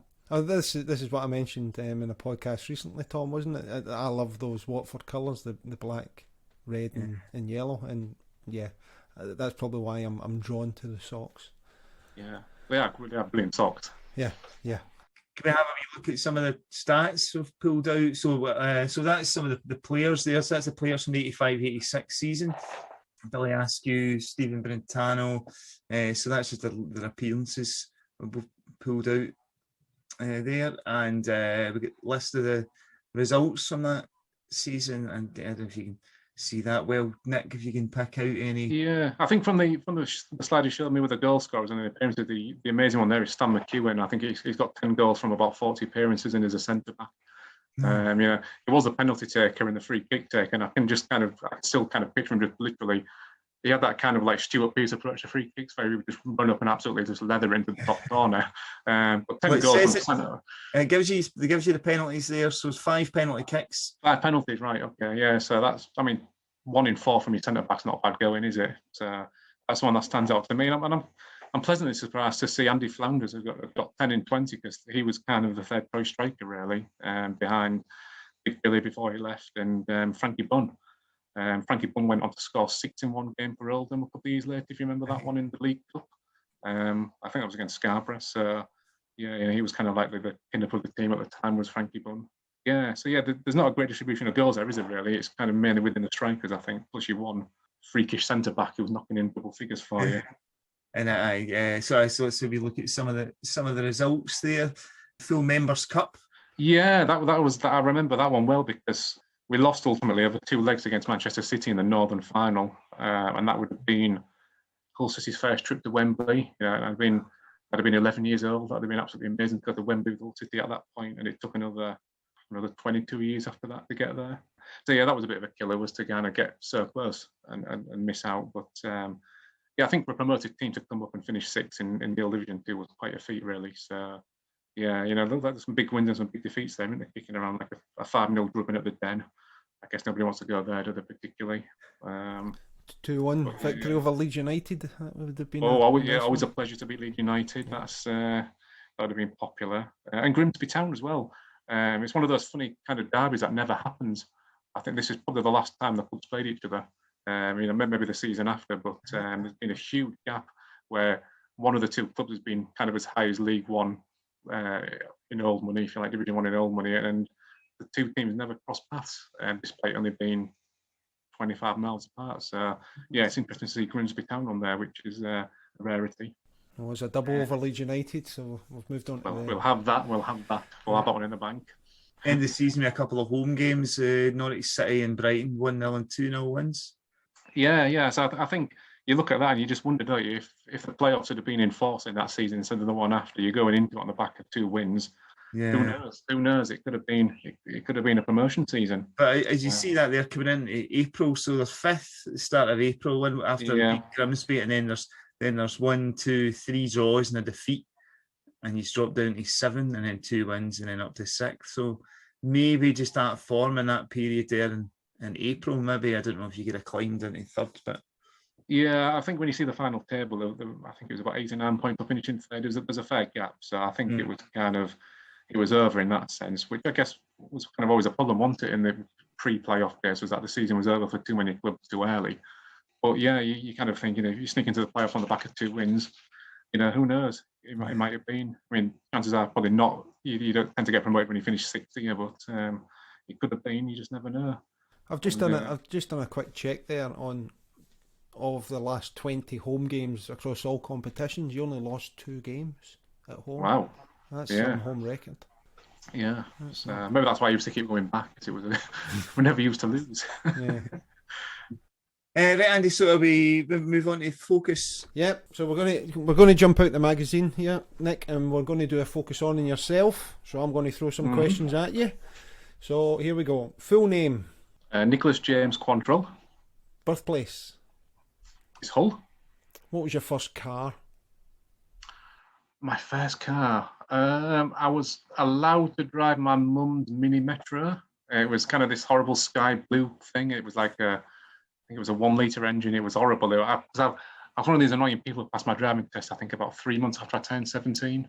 So I was probably lucky to be able to have any car at that stage, I guess. But it was a Mini Metro, so I was no boy racer.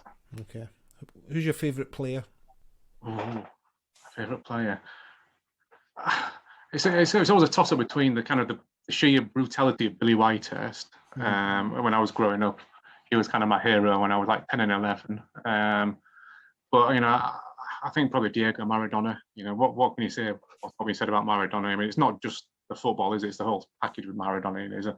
It's a one-man kind of industry, isn't it? Or it was a one-man industry. It's just absolutely incredible talent despite Mexico '86 and that incident. Which I blame Peter Shilton for. Yeah. Okay. So, just for the record, favourite team? Well, I mean, Hull City is my lifelong kind of team. I've always supported and always will support. But in the last 7 or 8 years, I've kind of found myself watching more non-league football than anything else.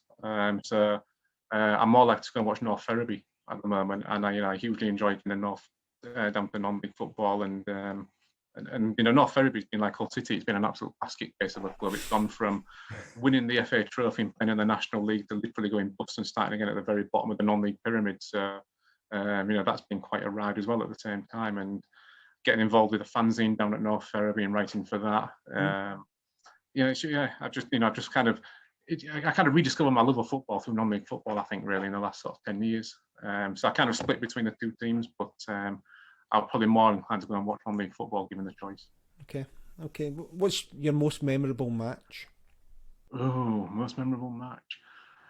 Well, I think as a Hull City fan, it's a cliche almost, but the playoff final against Bristol City in 2008 when we got promoted to the Premier League, because at that point in time, it was it was promotion to the promised land, and it kind of didn't any better. It was only when you kind of get there and you realise that for clubs like Hull City, the Premier League is an absolute kind of waste of time as a fan. You just 11 flesh units in a football kit to let Liverpool and Man United thrash you every other week. There's nothing in it really for you as a fan, particularly of a club in the bottom half of the table there. So, that was just, that was an incredible occasion to actually be there and kind of see the club promoted to the top division for the first time ever. But yeah, I'll probably pick that up, or the FA Cup final when against Arsenal in 2014, because you wouldn't go to that expecting Hull City to be 2-0 up after 10 minutes.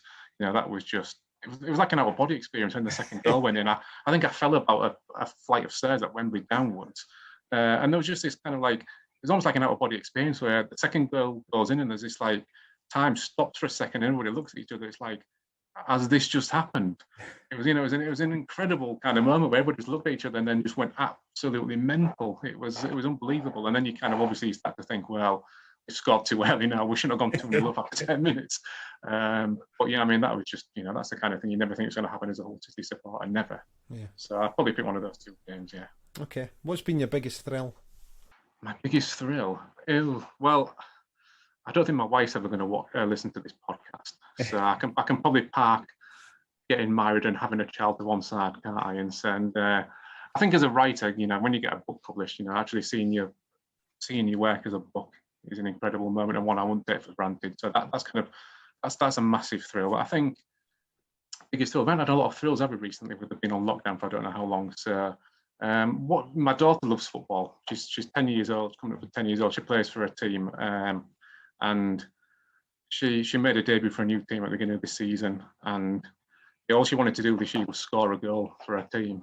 And the first game of the season, they were winning. I think it was about 14-0 going into the last few minutes, and she kind of drifted up the field, and the ball broke to her, and she scored. So she made it something like 15 or 16-0. It was one of them kind of ridiculous kind of big games.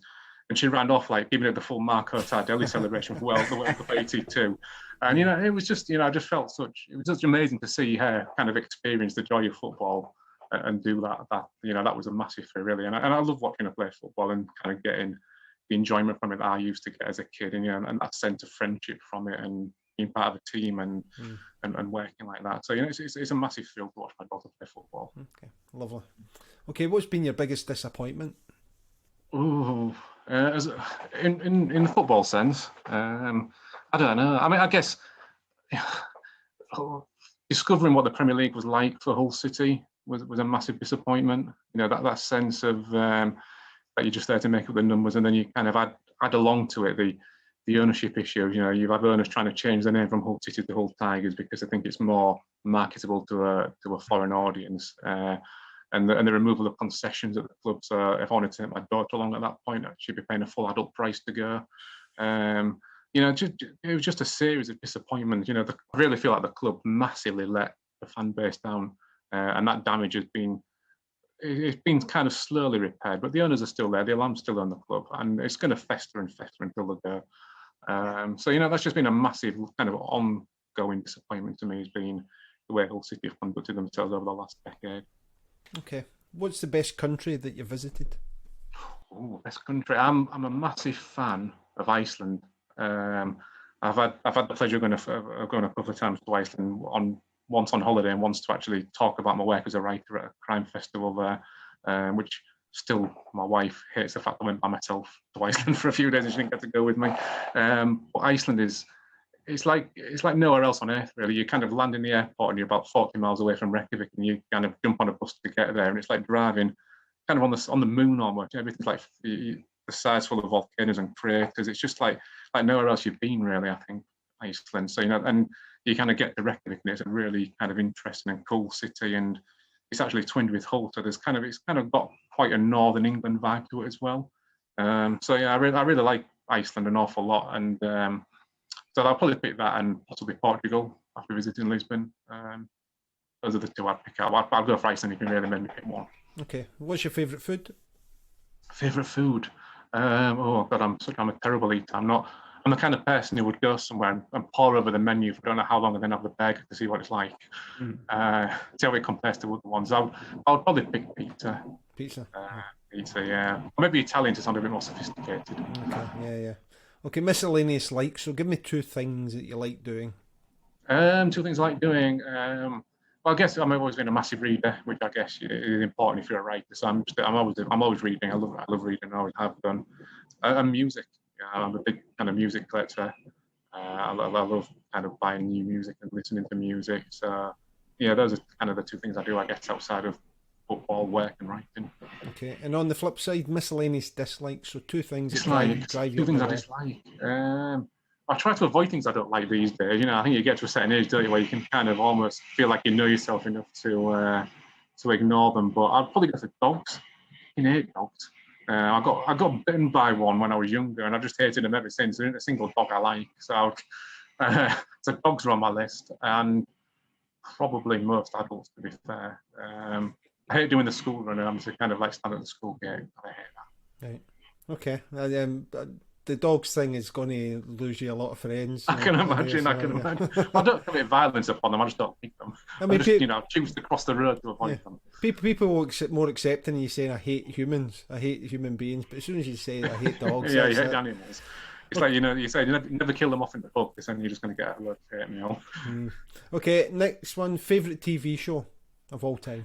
Of all time, probably I would go for The Wire, the American crime drama, because it's it's almost like a novel on the screen. It's a story told from so many perspectives and angles. It's just a benchmark for kind of quality TV. I have been working my way through The Sopranos during the last lockdown. I've for some reason not seen it before, so I'm into season 5 at the moment, and that's just incredible as well. It's incredible writing, incredible characters. So yeah, I'd go for that. I'll probably go for The Wire if I was pushed into one, but The Sopranos is pushing it close. Yep, happy with both of those. Favourite singers? I'll give you 2, so you can pick singers or groups. Well, I'd have to pick the Beatles. I'm a Beatles obsessive. Even when I was a young kid, when I was like 9 and 10, I was always a massive fan of the Beatles, even when it was kind of trendy, kind of Britpop days, I suppose. But yeah, I'm just obsessed with the Beatles. Yeah, I've got that one. I've got the McCartney magazine to read. Any magazine with the Beatles on the cover, I'll buy it. I'll buy all the books. I'm just mad for it. I just kind of love the Beatles. So that kind of number one. And I would probably pick Wilco is my other pick, the American kind of alt rock band. I think Jeff Tweedy is an amazing songwriter, and you got his book? Yeah, I love his books. There's 2, isn't there now? There's a kind of like a biography and a book that's about how to write a song, but it's kind of really about the creative process, and it's a really interesting read. And I think he's just delivered consistently brilliant music for 25 years now through Wilco. So those are my 2 go-to bands really. Okay, favourite actors? So again, I'll give you 2. Favourite actors? I don't really tend to pay much attention to actors really. I like watching good TV, but I don't pay an awful lot of attention to who's in it or things like that. So I don't think I've got a favourite actor. Okay, no problem. Who's your best friend? And remember, your wife won't be listening to this. Yeah, my wife won't be listening, so okay. Well, I'm still in touch with a friend from school, which I really like. The fact we're in touch, even though he's not really into football. We're not into the same things at all, but we're still in touch and friends. I just feel kind of lucky that I've got a lot of different friends from different areas. Like when I'm kind of out as a writer at festivals, there's an awful lot of kind of writers who I can kind of call my friend effectively. There's a lads I go and watch football with on a Saturday at North Ferriby, and we do the fanzine together and so on. That's kind of really nice to have kind of like friends when you're in your 40s, isn't it? It feels a bit weird to be making new friends in your 40s, but that's been a really kind of positive thing over the last few years. So yeah, I feel very kind of lucky that I've got this kind of mix of friends from all sorts of different areas of life, really. Okay. Who's been the biggest influence on you? So in terms of writing, we'll go with that. In terms of writing, I think in terms of the actual writing, then it's probably Ian Rankin. I kind of love the way that he writes about his city. He writes about Edinburgh, and that's kind of something I really want to do with my writing. So yeah, I think Ian Rankin is probably the biggest influence as a writer. But generally speaking, crime writers write about terrible, terrible things, but you actually meet them and they're really, really nice people. It's kind of a genre of writing where there's no airs and graces really. You can kind of go to a festival wherever you're kind of based in the country, and you'll find the writers just hanging around at the bar, having a drink with people and chatting. It's kind of very, there's kind of like no backstage and front stage and that type of thing. So yeah, it's nice to kind of be influenced and feel empowered and influenced by those writers. Really, kind of make me want to do better. Okay. Last question: which person in the world would you most like to meet? Well, that's a good question. I've already thought about that before. Because I'm always, people always say, don't meet your hero because they'll disappoint you. So I'd like to think if I met Jeff Tweedy from Wilco, that he wouldn't be a dick. He strikes me as being a really nice person, so a decent person. I'd probably go for a musician, I suspect, given the fact that I've been very fortunate to meet most of my kind of writing heroes in that sense. I would probably go for Jeff Tweedy, or Paul McCartney would be pretty cool, wouldn't it? I mean, Idris Elba got to interview him for his BBC at last Christmas, didn't he? So maybe one day I might be getting to interview Paul McCartney. That'd be pretty good. Okay, good one. Tom? Yeah. Well, just stay with you for a bit, Nick, before we get back into the magazine. So, just for the benefit of the listeners who maybe don't know your work, if you could just talk a wee bit about your work. So, you write as a private investigator. Yeah, that's right. So, I've written 4 novels in the Joe Geraghty series, and he's a small-time private investigator who operates from his office in the old town of Hull. And it's kind of I didn't want to write a cop novel because you have to do an awful lot of research or stuff like that. I just kind of didn't want to get involved in that. So kind of private investigators can kind of go where they like and do what they like. And I was really interested in the idea of trying to take something that's very American in its background. It was kind of something forged in America, wanted by people like Raymond Chandler, and update it and put it into a northern setting in the present day. So that was kind of the starting point. And I really wanted to write about my home city of Hull. I wanted to kind of explore that, and I've been incredibly lucky that when I started to write the books, Hull had just been crowned the UK Crap Town of the Year by some horrible magazine article. And by the time I'd finished the first 3 books, we'd become the UK City of Culture. It's just the city's been on this massive kind of journey of improvement, and I've had that as a backdrop of the novels. And I think when you have them kind of stories and that type of money flowing into a place, you tend to get crime. So it's been a bit of a gift, really. So yeah, I just like writing mysteries and murder mysteries in my hometown of Hull. Yeah, well, that was one of the things I was going to ask about, is how you've made Hull a sort of character in your book. Yeah. And Princess Avenue, you've got real streets and places there. Is that a wee kind of thrill that you're getting to sort of go, put this in, I'll put that record shop in, then I'll put it in? Yeah, it is. I mean, the pubs I comes on, I tend to use mainly. Like Joe drinks a lot in the Queens, which is kind of the pub I used to drink a lot in my 20s when I lived in the Avenues area. Which is, if people know it, it's kind of like the cosmopolitan part of Hull, which sounds almost a bit of an oxymoron, isn't it? But that's kind of like where the cool bars are and the cool restaurants are. So yeah, I kind of like to put Joe in there to have who's drinking in the kind of like the slightly scummier pub where it's a little bit more traditional. But yeah, I was really keen that I wanted to explore Hull as a character, really, and trying to explain it to myself as much as anything. So yeah, that became a really important part of the storytelling, was that I wanted to write about Hull, for better or worse, really. Just kind of explain it through my eyes and how I saw it. Yeah, and using real places is a very important part of that. I think it seems it's almost like, I think it's cheating if you start to kind of bring in bits that aren't really there. So I have to carefully work around what's real and what I can actually use. But it's kind of a challenge that I like.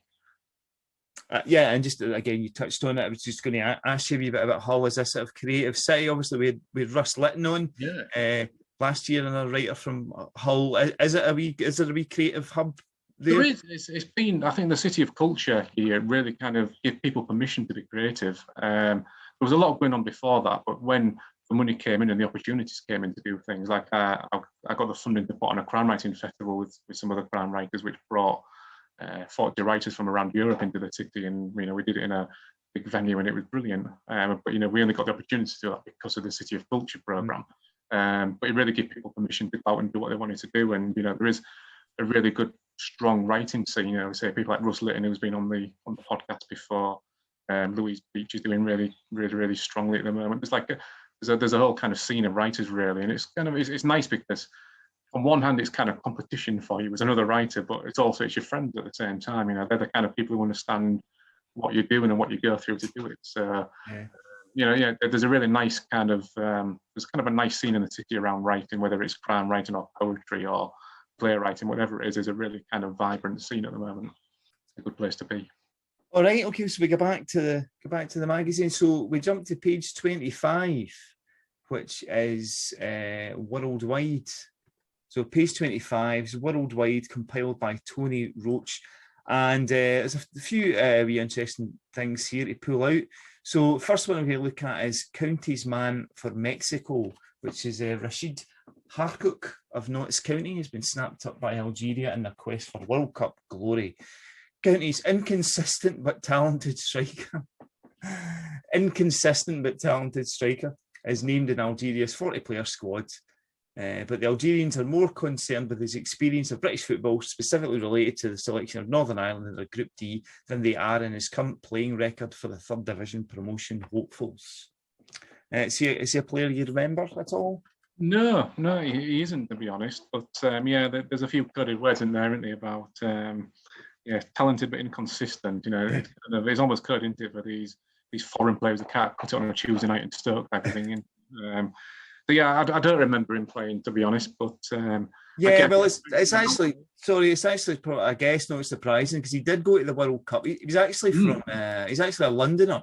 His dad was Algerian, and he did go to the World Cup, but he got injured, and that ended his career.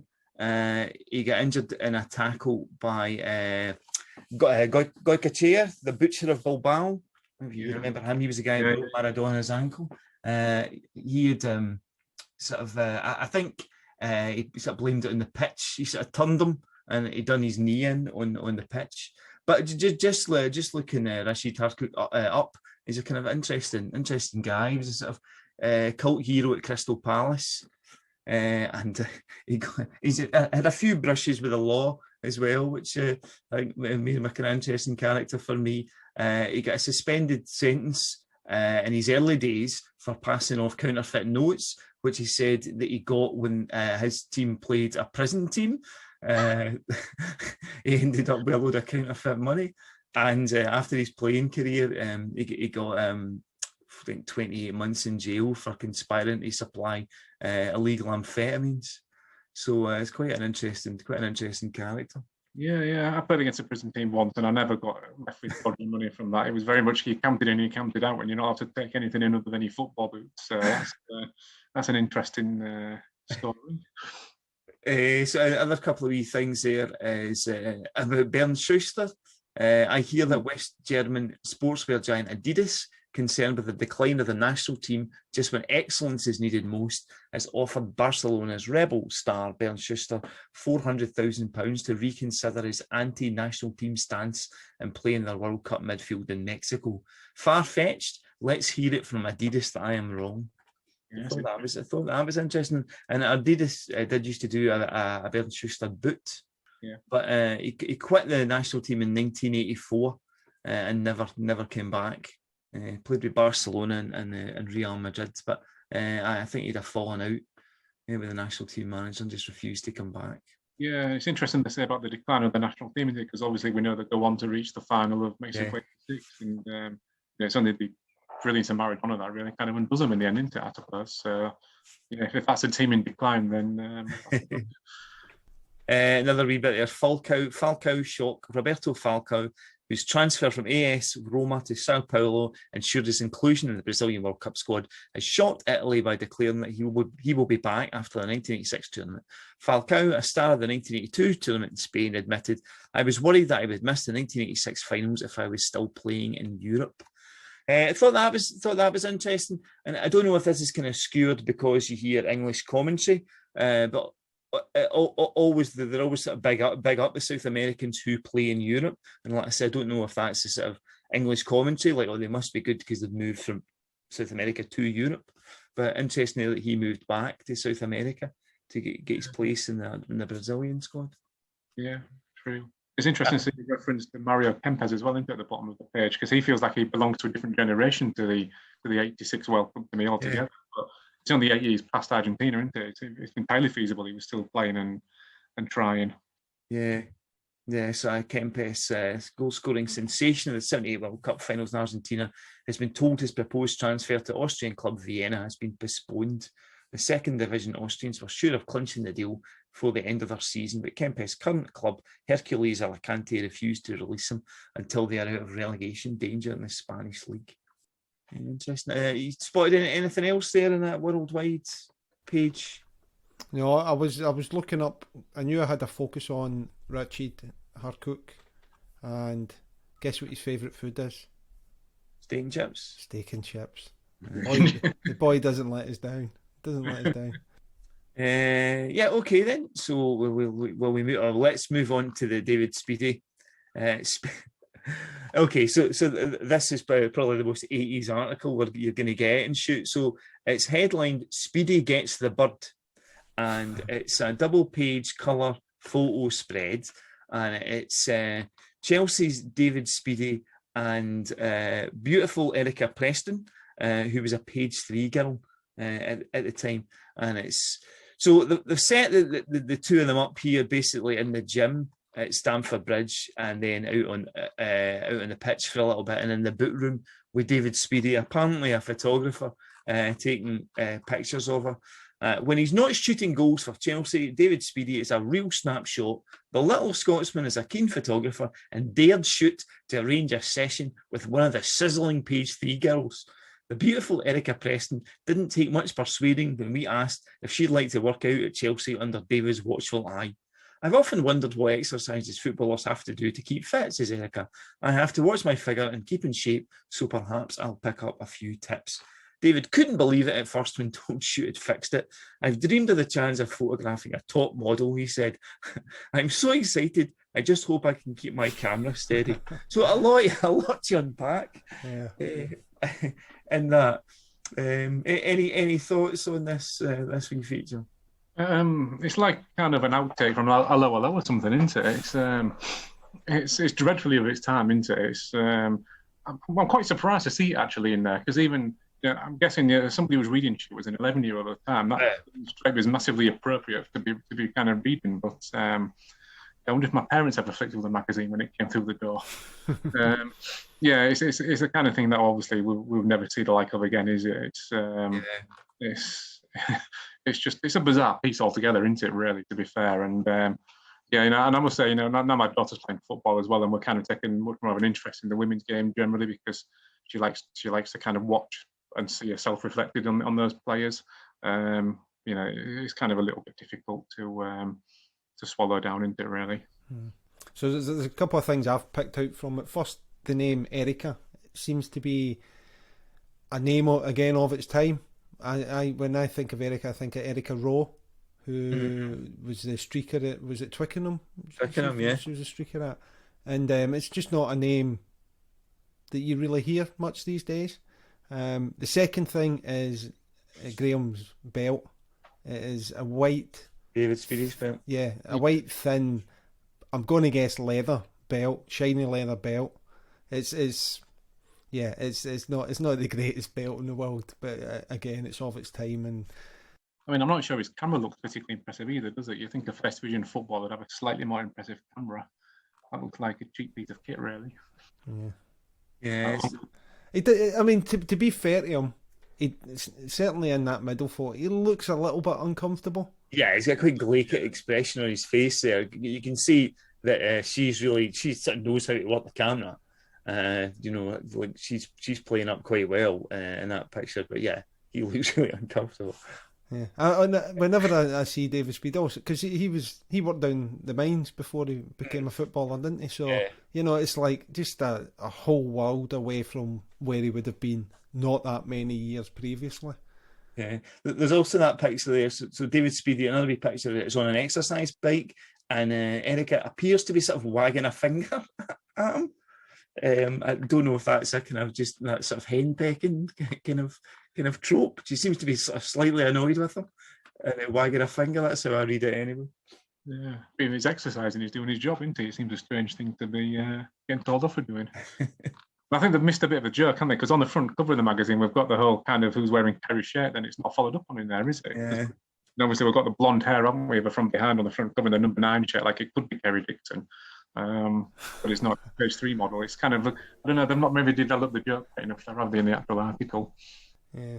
Yeah, all right. And so yeah, I featured very much of its time. Yeah, and it also says in the bottom right hand corner that she's beautiful, isn't she? Beautiful. Really beautiful. It's a glorious last one on the page. I think that's the Bernard Matthews. Matthews, Yeah. isn't it? Yeah, beautiful. All right, so we turn the page over then. So we've got John Wark. So again, much like his former colleague Alan Brazil, so this is a John Wark. It's headline now for a first team spot. So it's John Wark is Britain's top scorer in Europe, led Liverpool's scoring charts last season, has won 29 Scotland caps and scored 8 first division hat tricks. He says now for a first team spot. So this is John Wark. Soccer's swiftly changing tides of fortune have been classically illustrated by John Wark's struggle to emerge from frustrating limbo at Liverpool, a season that beckoned the 28-year-old Scot turned sour on him before a ball had been kicked in the current campaign. When he might have been challenging for a place in Scotland's squad that travels to Mexico for this year's World Cup finals, Wark has been battling just to win a place in his club's first choice 12. He was in a successful Liverpool team and did, even though he did quite well in a Liverpool side, was never a sort of really, but there was a period certainly where he wasn't a first team choice. Well, he broke his ankle just round about the time in this magazine, which ruled him out of the World Cup in '86. But he's, as you say, I think 108 appearances in total for Liverpool, 42 goals. That's a great. Yeah, it's a great. But as you say, he never really claimed a first team spot, whether it be through injuries or whether it be through the other players coming through, or whether it just be he wasn't fancied. But when he was in, he did the job. Yeah, I think that's a great piece of writing into where it lists his achievements and then says no for a first team spot. That's brilliant. But yeah, when I think of John Wark, if I ask you what position did John Wark play, I think you'd probably give me 2 different answers, wouldn't you? It's he's one of them players into where I couldn't even tell you where he played really. I would probably say he was a midfielder. Really, that's probably where I'd pick him as. But yeah, I think different people give you different answers on that, which is kind of his problem, isn't it? Really. Yeah, he's a midfielder who scored a lot of goals, and then towards the end of his career, I think he played until he was about 40, and I think he moved back to a sort of sweeper position. He played more in a defensive role towards the end of his career, but yeah, again, he's one of those guys who was attacking as much as he was. I couldn't even think about him defending. Again, it's like those midfielders, you know what I mean, like Graham Souness kind of thing. You wouldn't say he was a defensive midfielder or just a guy who was kind of all over the place kind of thing. But yeah, so John Wark, and interesting, they talk there about his 14 goals he scored in the UEFA Cup. His 36 goals in all competitions in 1980-81 included 14 in Ipswich's successful UEFA Cup campaign, a record for a British player in Europe. So it got me thinking now about sort of scorers in Europe, because nowadays you can score 14 goals in a European run, your team will get knocked out in the last 16. With all the the group games and qualifying games kind of thing. But in those days, if you're scoring that many goals, then your team's usually in the final. Yeah, you just can't compare them now, can you? You can't compare that sort of record to them nowadays. Yeah, and it just points out there at that point, Wark had rifled 165 goals and 460 senior outings for his 2 English clubs.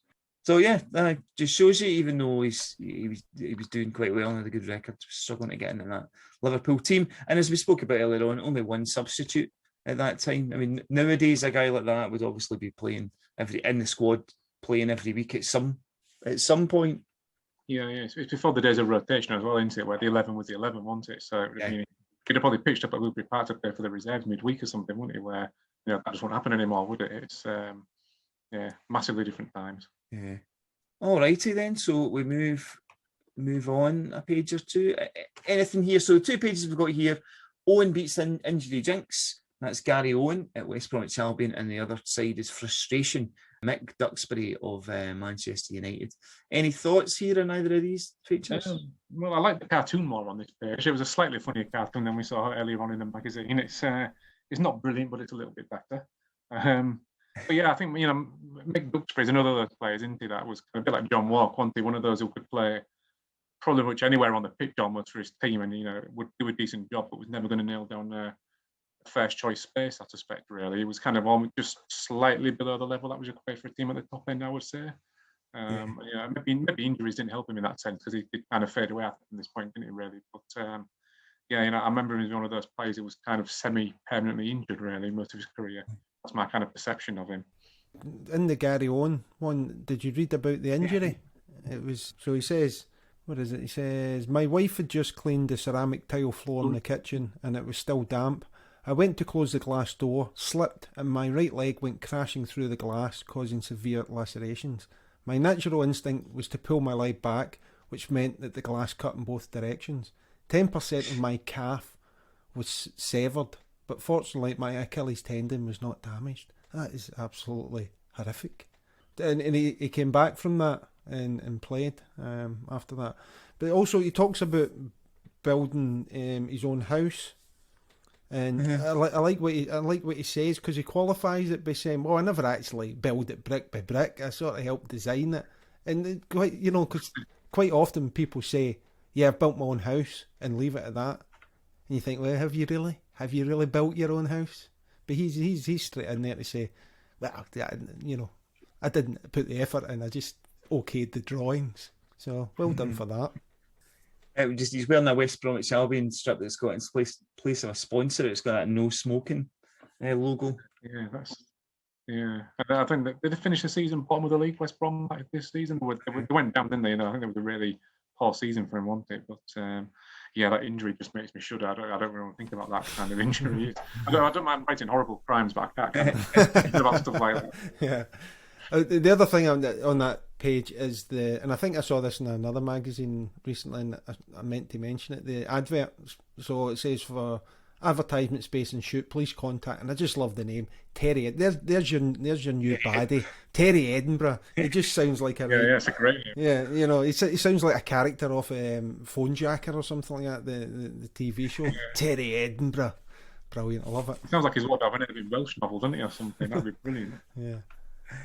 Just to say that though about injuries, Nick, isn't your main guy, isn't he, a former rugby player who lost his career through injury? That's right, yeah. I kind of deliberately wanted to be a rugby league player rather than a footballer for my books, because rugby league is such a defining feature of the city of Hull that when you have two clubs in a city, you can have a lot of fun there, can't you? Really, it's you kind of got the inbuilt rivalry, so it was a lot of fun to kind of make him a rugby player rather than a footballer. So it was kind of a deliberate decision really to kind of edge away from my favourite sport and make him rugby league. Did you go to see rugby, or did you? Yeah. I mean, it was the first sport I was taken to as a child. My parents took me to watch Hull Kingston Rovers in the early 80s, and that's when there was a really, really good team. They were probably the best in the country at the time. But once I was taken to the football, it was just always football for me. But I do enjoy going to watch the rugby every now and again. I go from time to time, and it's a great sport when you kind of get two really well matched sides playing against each other. It's brilliant, but it's one of them kind of sports where there's too much of a mismatch in it, and it happens too often, and it's not really a particularly well-run sport, I don't think either. So it's, the potential's there to make it a really kind of great game, but it's not kind of in the right place at the moment, I don't think. Right. Well, even up here in Scotland, too, you don't really follow rugby league, but Hull Kingston Rovers is a name you're familiar with. Yeah, absolutely. They say they were probably the biggest, or the most successful team in the early 80s in the country. And the biggest rival is probably Hull FC as well, so that kind of gives it that extra kind of level. But it was just a brilliantly run team in the early 80s. It was fantastic, and the ground was probably about a mile away from our house, so that's probably why I was taken there, really. It would be the kind of thing that would be on live as well on Grandstand on a Saturday afternoon. You get live rugby league. Yeah, it feels of this era, doesn't it? What we're talking about in shoot, it kind of feels like a kind of a game from the 80s, doesn't it? It's not really kind of done what it should have done, I don't think. But it's kind of when you catch a game and it's on the telly and it's an even match, it can be brilliant. It's a really kind of great game to watch, but it just doesn't kind of play. It doesn't pan out that way often enough for me, really, as a viewer. It's often just too mismatched between the two teams. Right. Yeah. I don't. I think it's a great game. I played it once and I lost it too, so I played football instead. Right, and as we go over the page here, so in fact, I know because we jumped. I was wanting to. We go back to the. Yep. I know what you want to go training, back to. Yeah, the Keegan's back, which was next to the Hull City picture. Yeah, so I quite like this because there's a great photograph here. So the article's Keegan's back, but only for the kids. Former England captain Kevin Keegan has vowed never to play full-time soccer again. I think he's just retired. Vowed never to play full-time soccer again. But 34-year-old Kev, who lives in Marbella, Spain, with his wife Jean and 2 young daughters, did agree to make a comeback at QPR recently. Kevin explains, I signed a contract with Thames TV to cover the World Cup finals, but I didn't want to be just an expert on their, and an expert is in inverted commas, on their panels. I told Thames I wanted to get involved in other things, like organising coaching schools for youngsters with the emphasis on playing for fun rather than professional commitment. I wanted to coach kids with all levels of skill, not just those already playing for a club or school. And Thames Sport ran a competition, and the 20 winners spent a weekend with Kevin at Queen's Park Rangers. Joining Kevin, some of the sessions was his former Liverpool and England teammate Ray Clements. Sadly, we may never see Kevin in action again, but for one weekend at least, he was king of the kids. And there's a great picture there of Kevin Keegan and Ray Clements at the QPR pitch with this bunch of kids. I thought of maybe trying to put it on Twitter to see if anybody we could maybe locate one of those kids, but a smashing picture. Well, the two on the right are destined for the stage, aren't they? The two kids there, they're definitely. In fact, the one, because I've posted this before and I couldn't remember who it reminded me of. The one on the right reminds me of a commentator, and I'm not sure if it's a Eurosport commentator or something like that, but he's a spitting image of a commentator. But the two of them, yeah, they're destined for stage. Then you've got the wee guy on the left hand side who looks as though somebody's picked him up by the collar and just plopped him down there, because he looks petrified as well, is really dishevelled. And then you've got the one in the middle with the mullet. I'm not even sure if that's a boy or a girl. Yeah, that's what I thought. There's a girl into that, I think. I think it's probably a girl, but it could be. It's a brilliant collection of just faces, looks, strips as well, and kits and whatnot. Yeah, and the wee guy in the middle in this burgundy tracks, it kind of looks a bit 35. He also reminds me of somebody else, and I can't for the life of me think who it is. It maybe, in fact, Mark Nelson. Maybe he's got a sort of Mark Nelson look to him. But like you say, great kits, and they've got the Patrick. All get the Patrick trainers on, apart from Ray Clements, who's decked out fully in Adidas. But they've all got the Patrick gear on, Patrick socks, Patrick trainers, and a couple of kids wearing that Keegan's Kids t-shirt that says on it, Keegan's Kids, pass on your postcode. Yeah. So the headline's a little bit unfortunate, isn't it? Keegan's backbone for the kids. It's really, it's not the kind of thing we want to be seeing, is it, anymore in this day and age? But I think the kid who's second left in the yellow shirt looks a little bit like Ray Parlour to me. Yeah. Maybe I don't think he'd be the right age, would he? But he's got a bit of Ray Parlour about him, I think. The kid just above him to the left in the red, maybe a wee bit sort of Eric Black to him. Okay. Aberdeen striker. Yeah. But yeah, we can maybe try that, Andy, sticking it on Twitter again and see if we can try and track somebody down from that. In fact, just beside Ray Clements, that's Kevin Bridges. Right, you think? Okay. No, it's obviously not, but he's got that look. Yeah, it's a cracking photo. I'm glad we came back to that. Yeah, it really is. Okay, so let's move on. The last few pages of the magazine. So there's a bit about the Scottish Cup games, Easy Street, one-way traffic on the road to Hampden. So preview the Scottish Cup games: Celtic v Queen's Park, Hibernian v Ayr United, Dundee United v Kilmarnock, and Killy's Mission Impossible. So Ali's away day fear. Former Hibs favourite Ali MacLeod takes his Ayr United side to Easter Road with two major regrets. First of all, laments the former Scotland boss, I haven't really been back at Ayr long enough to get the team into proper shape for a match of such importance. And secondly, in all my years as manager, I reckon Easter Road has been an unlucky venue for me. It's never been the happiest of hunting grounds. So, Ali MacLeod there, a nice wee picture of him. A great sort of Scottish anti-hero. A guy who actually did a reasonable job as a Scotland manager, but he's forever tainted with the disaster of Argentina. Very good club manager as well, which a lot of people don't really give him credit for because of and they loved him in here. Yeah, and the work he did for Aberdeen paved the way for Alex Ferguson, absolutely. Yeah. And then, I think they mentioned it here, but he used to play for Hibs. So before he went down to Blackburn, he played for Hibs back then. And there's a picture of Tommy Burns, who was mentioned earlier on, and that got a smart Celtic kit with what looks like that's a stitched on sponsors logo. It sort of looks like, they just sort of sewed on the sponsors logo on his shirts that didn't have it. But he seems to be twisting there, as was his wont. And quite a good wee picture there, Queen's Park. The Queen's Park v Dumbarton. Queen's Park's Mark Smith weaves his way past the Dumbarton defence. Here's a good wee picture of the old Hampden with absolutely empty terraces. Yeah, it's always interesting to see as well, like Paul Stewart there on the right-hand side of the magazine, because when I see Paul Stewart now, he's quite a rotund man, and he's quite an angry man when he's kind of shouting at his team. And there, he looks like completely different. It's quite bizarre to see him 30 years younger as an athlete rather than like an overweight coach driver when I see him these days or something. And that's a classic Paul Sturrock look there, with the shirt over the shorts and the socks rolled right down to the ankles. He was a great player, wasn't he? Yeah, he really was. He was a terrific player for Dundee United.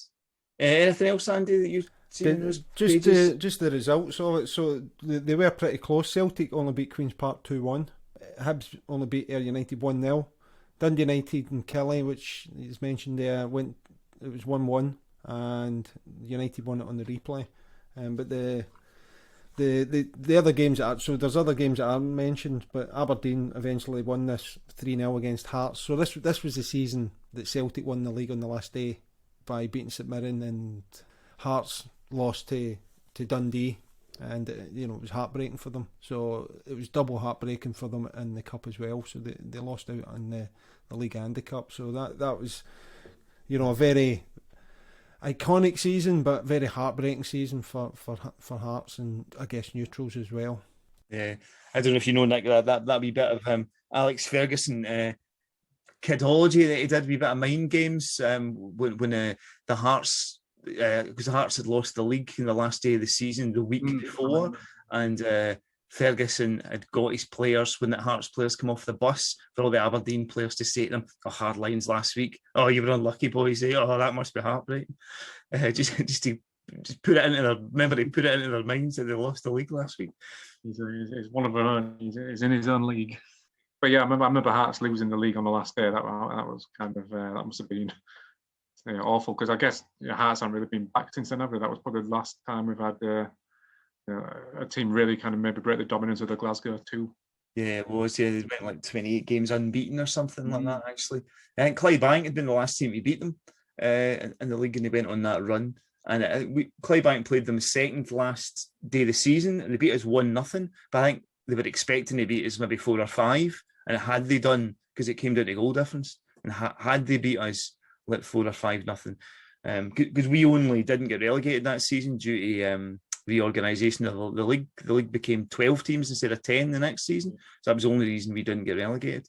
So I think they expected to hammer us, but they didn't. Only beat us 1-0. Was that the Hearts team of John Henry and people like John Colquhoun and John Colquhoun and John Robertson and the lads at the back, Craig Levine, Sandy Jardine would have been there as well.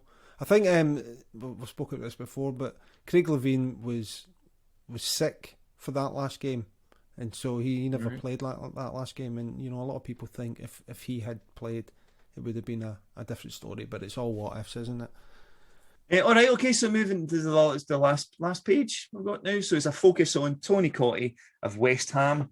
There's a picture of him there in that quite smart West Ham kit, Avco with the horizontal white pinstripes across it, and is that Viv Anderson behind him there of Arsenal? Yep. Yeah. And quite smart Arsenal yellow and blue away kit. Anything you picked out here? His answers? Yeah, there was a couple I liked. There were some amusing ones, in it, as you'd expect. Like his hobbies include having a lion on his day off. That's kind of is that a hobby? Really, having a lion? I'm not quite so sure, but I quite like the fact his favourite TV shows are Only Fools and Horses, Minder and the Sweeney. That'll do me. London. Yeah, that'll do me. And I kind of quite liked as well the fact that he lives in a 1-bedroom flat in Hornchurch in Essex, which imagine if you're a striker now in the Premier League at that kind of level that Tony Cottee was, you live in a mansion, wouldn't you? And then he's living in a 1-bedroom flat in Essex. It's I think that just shows how the money is kind of multiplied over the last sort of couple of decades since Tony was playing. I think for me, his favourite childhood player was Pop Robson, Brian Robson of West Ham, and his favourite current player is Brian Robson of Manchester United. So I just think that was a wee bit sort of quirky that both his favourite old player and his favourite current player with the same names, but different people, obviously. Club honours, only a London Standard 5-a-side winners' medal so far. I tell you, one thing I remember about Tony Cottee was after his playing career, I think it was during the 2006 World Cup, he used to do this radio commercial for a thing called Go to My PC, which was basically about getting your work desktop on your home computer so you could skive off work to watch the World Cup. That was the whole angle of it. It was like the World Cup's coming on, and I remember the advert was him going, "I don't want you to miss a minute of the action." So it was basically skiving off your work, but your work no knowing you were there because you could have all your work stuff on you. It's probably before its time, actually, that so Go to My PC. But I just remember that. I just remember that commercial that he used to do. Yeah, brilliant. And he also wants to score more goals than Frank McAvenny as well, doesn't he? That's quite a nice touch. I mean, McAvenny, when he came that season, he was absolutely on fire, wasn't he? Yeah, he was, yeah. What a player he was. Yeah, as you commented earlier on, though, with the blackout, a lot of people missed a lot of McAvenny's goals and didn't really know who he was. Well, that was a feature they did on St Gravesy. They took him out of London Bridge and stopped people to say, "Do you know who this is? Do you know who this is?" Remember, they stopped Billy Connolly, and he was like, "Oh, yeah, I do. It's Frank McAvenny." Because nobody knew. It was like, this is the top scorer in English football, but nobody knew who he was because football wasn't on the telly at the time. Yeah. All right, so we've got to the end of the magazine then, Nick. Brilliant, thank you. So here we are. So what are you up to at the moment then? At the minute, I'm just finishing a new novel, so that's kind of taking up the next, I guess, month or so. We've just delivered our Crime Writing Festival Hull Noir as an online festival a couple of months ago, so we're kind of getting to the idea now of how we're going to fund it again for next year, hopefully. So yeah, mainly just writing, trying to get events back on and trying to work out whether we do events online or whether we do them in person. Yeah. There's that kind of tricky period at the moment where nobody really knows what kind of the rules are and what they're going to be like in 3 or 4 months' time. So yeah, just trying to focus on the writing really, and we'll go from there. Okay, and where can people find your work or find you on social media? Yeah, I'm on Twitter under my own name at Nick Quantrill. That's always the easiest way. And my website's nickquantrill.co.uk. So I'm always around online when I should be writing and doing some work. Right, and get your books online, the Kindle. Oh yeah, absolutely, yeah. You can get them in all the usual places online, and the usual places you'd want to get them. So that's that easy. Yeah. Well, what's the because I know you can get them direct or from Amazon. So what's the preference? Probably the easiest way to get them off the publisher direct. That's probably the best way to do it, which is FahrenheitPress.com. Or if people use Amazon, then fair play, they're on there. I'm just thinking, what puts more money in your pocket? That's all I'm thinking. Well, getting them through the publisher is always the best way. Yeah. Although, I mean, if you're desperate for a signed copy, I can always get them quoted out for myself. So yeah, any sale is a good sale. Yeah, brilliant. A charity partner this season is the West Dunbartonshire Community Food Share. This is a charitable organisation that provides various services and support to the local community, including the following: a school uniform bank, school holiday brunch bags, food provisions, Christmas toy bank, cooking and growing lessons, and a baby bank. They provide essential support to the local community in supporting individuals and families, and we will be looking to support them in any way we can through the podcast. This will include drives for donations of food, money and support in the form of volunteers. We will also be raising awareness of the group to highlight the work that they do, but also to ensure that families and individuals who can benefit from the group are aware of these vital services. You can follow them on the West Dunbartonshire Community Food Share group on Facebook or West Dunbartonshire Community Food Share.co.uk for the website, and that's West Dunbartonshire with an N. You can also donate through our Just Giving page for the charity at justgiving.com/fundraising/shoot the breeze, one word. Also, keep an eye on our Twitter accounts at shoottb_podcast and at Scott's Footy Cards for updates and news on our charity partner. We'd like to say a special thank you to Pete Wiley of the Mighty Wah for the use of the story of the blues in the music for our show. You can catch up with Pete on petewiley.co.uk, where you can check out the details of upcoming gigs and new music. We'd also like to thank our producer Diane Jardin for her great work and support on the podcast. Please check out transmissionroom.co.uk, where you can book music recording and rehearsal facilities in Clydebank. All right, Andy, over to you. Okay, so thank you, Nick, for joining us on Shoot the Breeze. It's been an absolute pleasure having you on, and it's been really interesting and entertaining talking to you. So thank you for joining us. Thank you. It's been a pleasure. I've loved doing it. It's great. Excellent. I've been regressing back to my youth. It's been fantastic. Good stuff. And I'm so glad. I think we never spoke. We spoke about it before we started the show. You actually went and bought the magazine, didn't you? I did, yeah. I thought, I wonder if I can still get a copy of it. And I just had a look on eBay, and there was a comic shop in London selling it. So I thought, I'm having it. I'm going to have it. It's like a memento of doing the show. So yeah, £10 well spent in my book. Brilliant. I'm glad to hear it. So yes, thank you very much, and thank you, Tom, for being Tom. Thank you, Andy. And thanks to everyone who is listening to the podcast. Subscribe, share it. You can actually listen on YouTube now as well. We're starting to share more video clips from the show. So follow us on YouTube, subscribe there. Subscribe using your favourite podcast tool, application, whatever. Go to the website and support our charity partner. And just enjoy it and give us some feedback. Until the next time, let's shoot the breeze.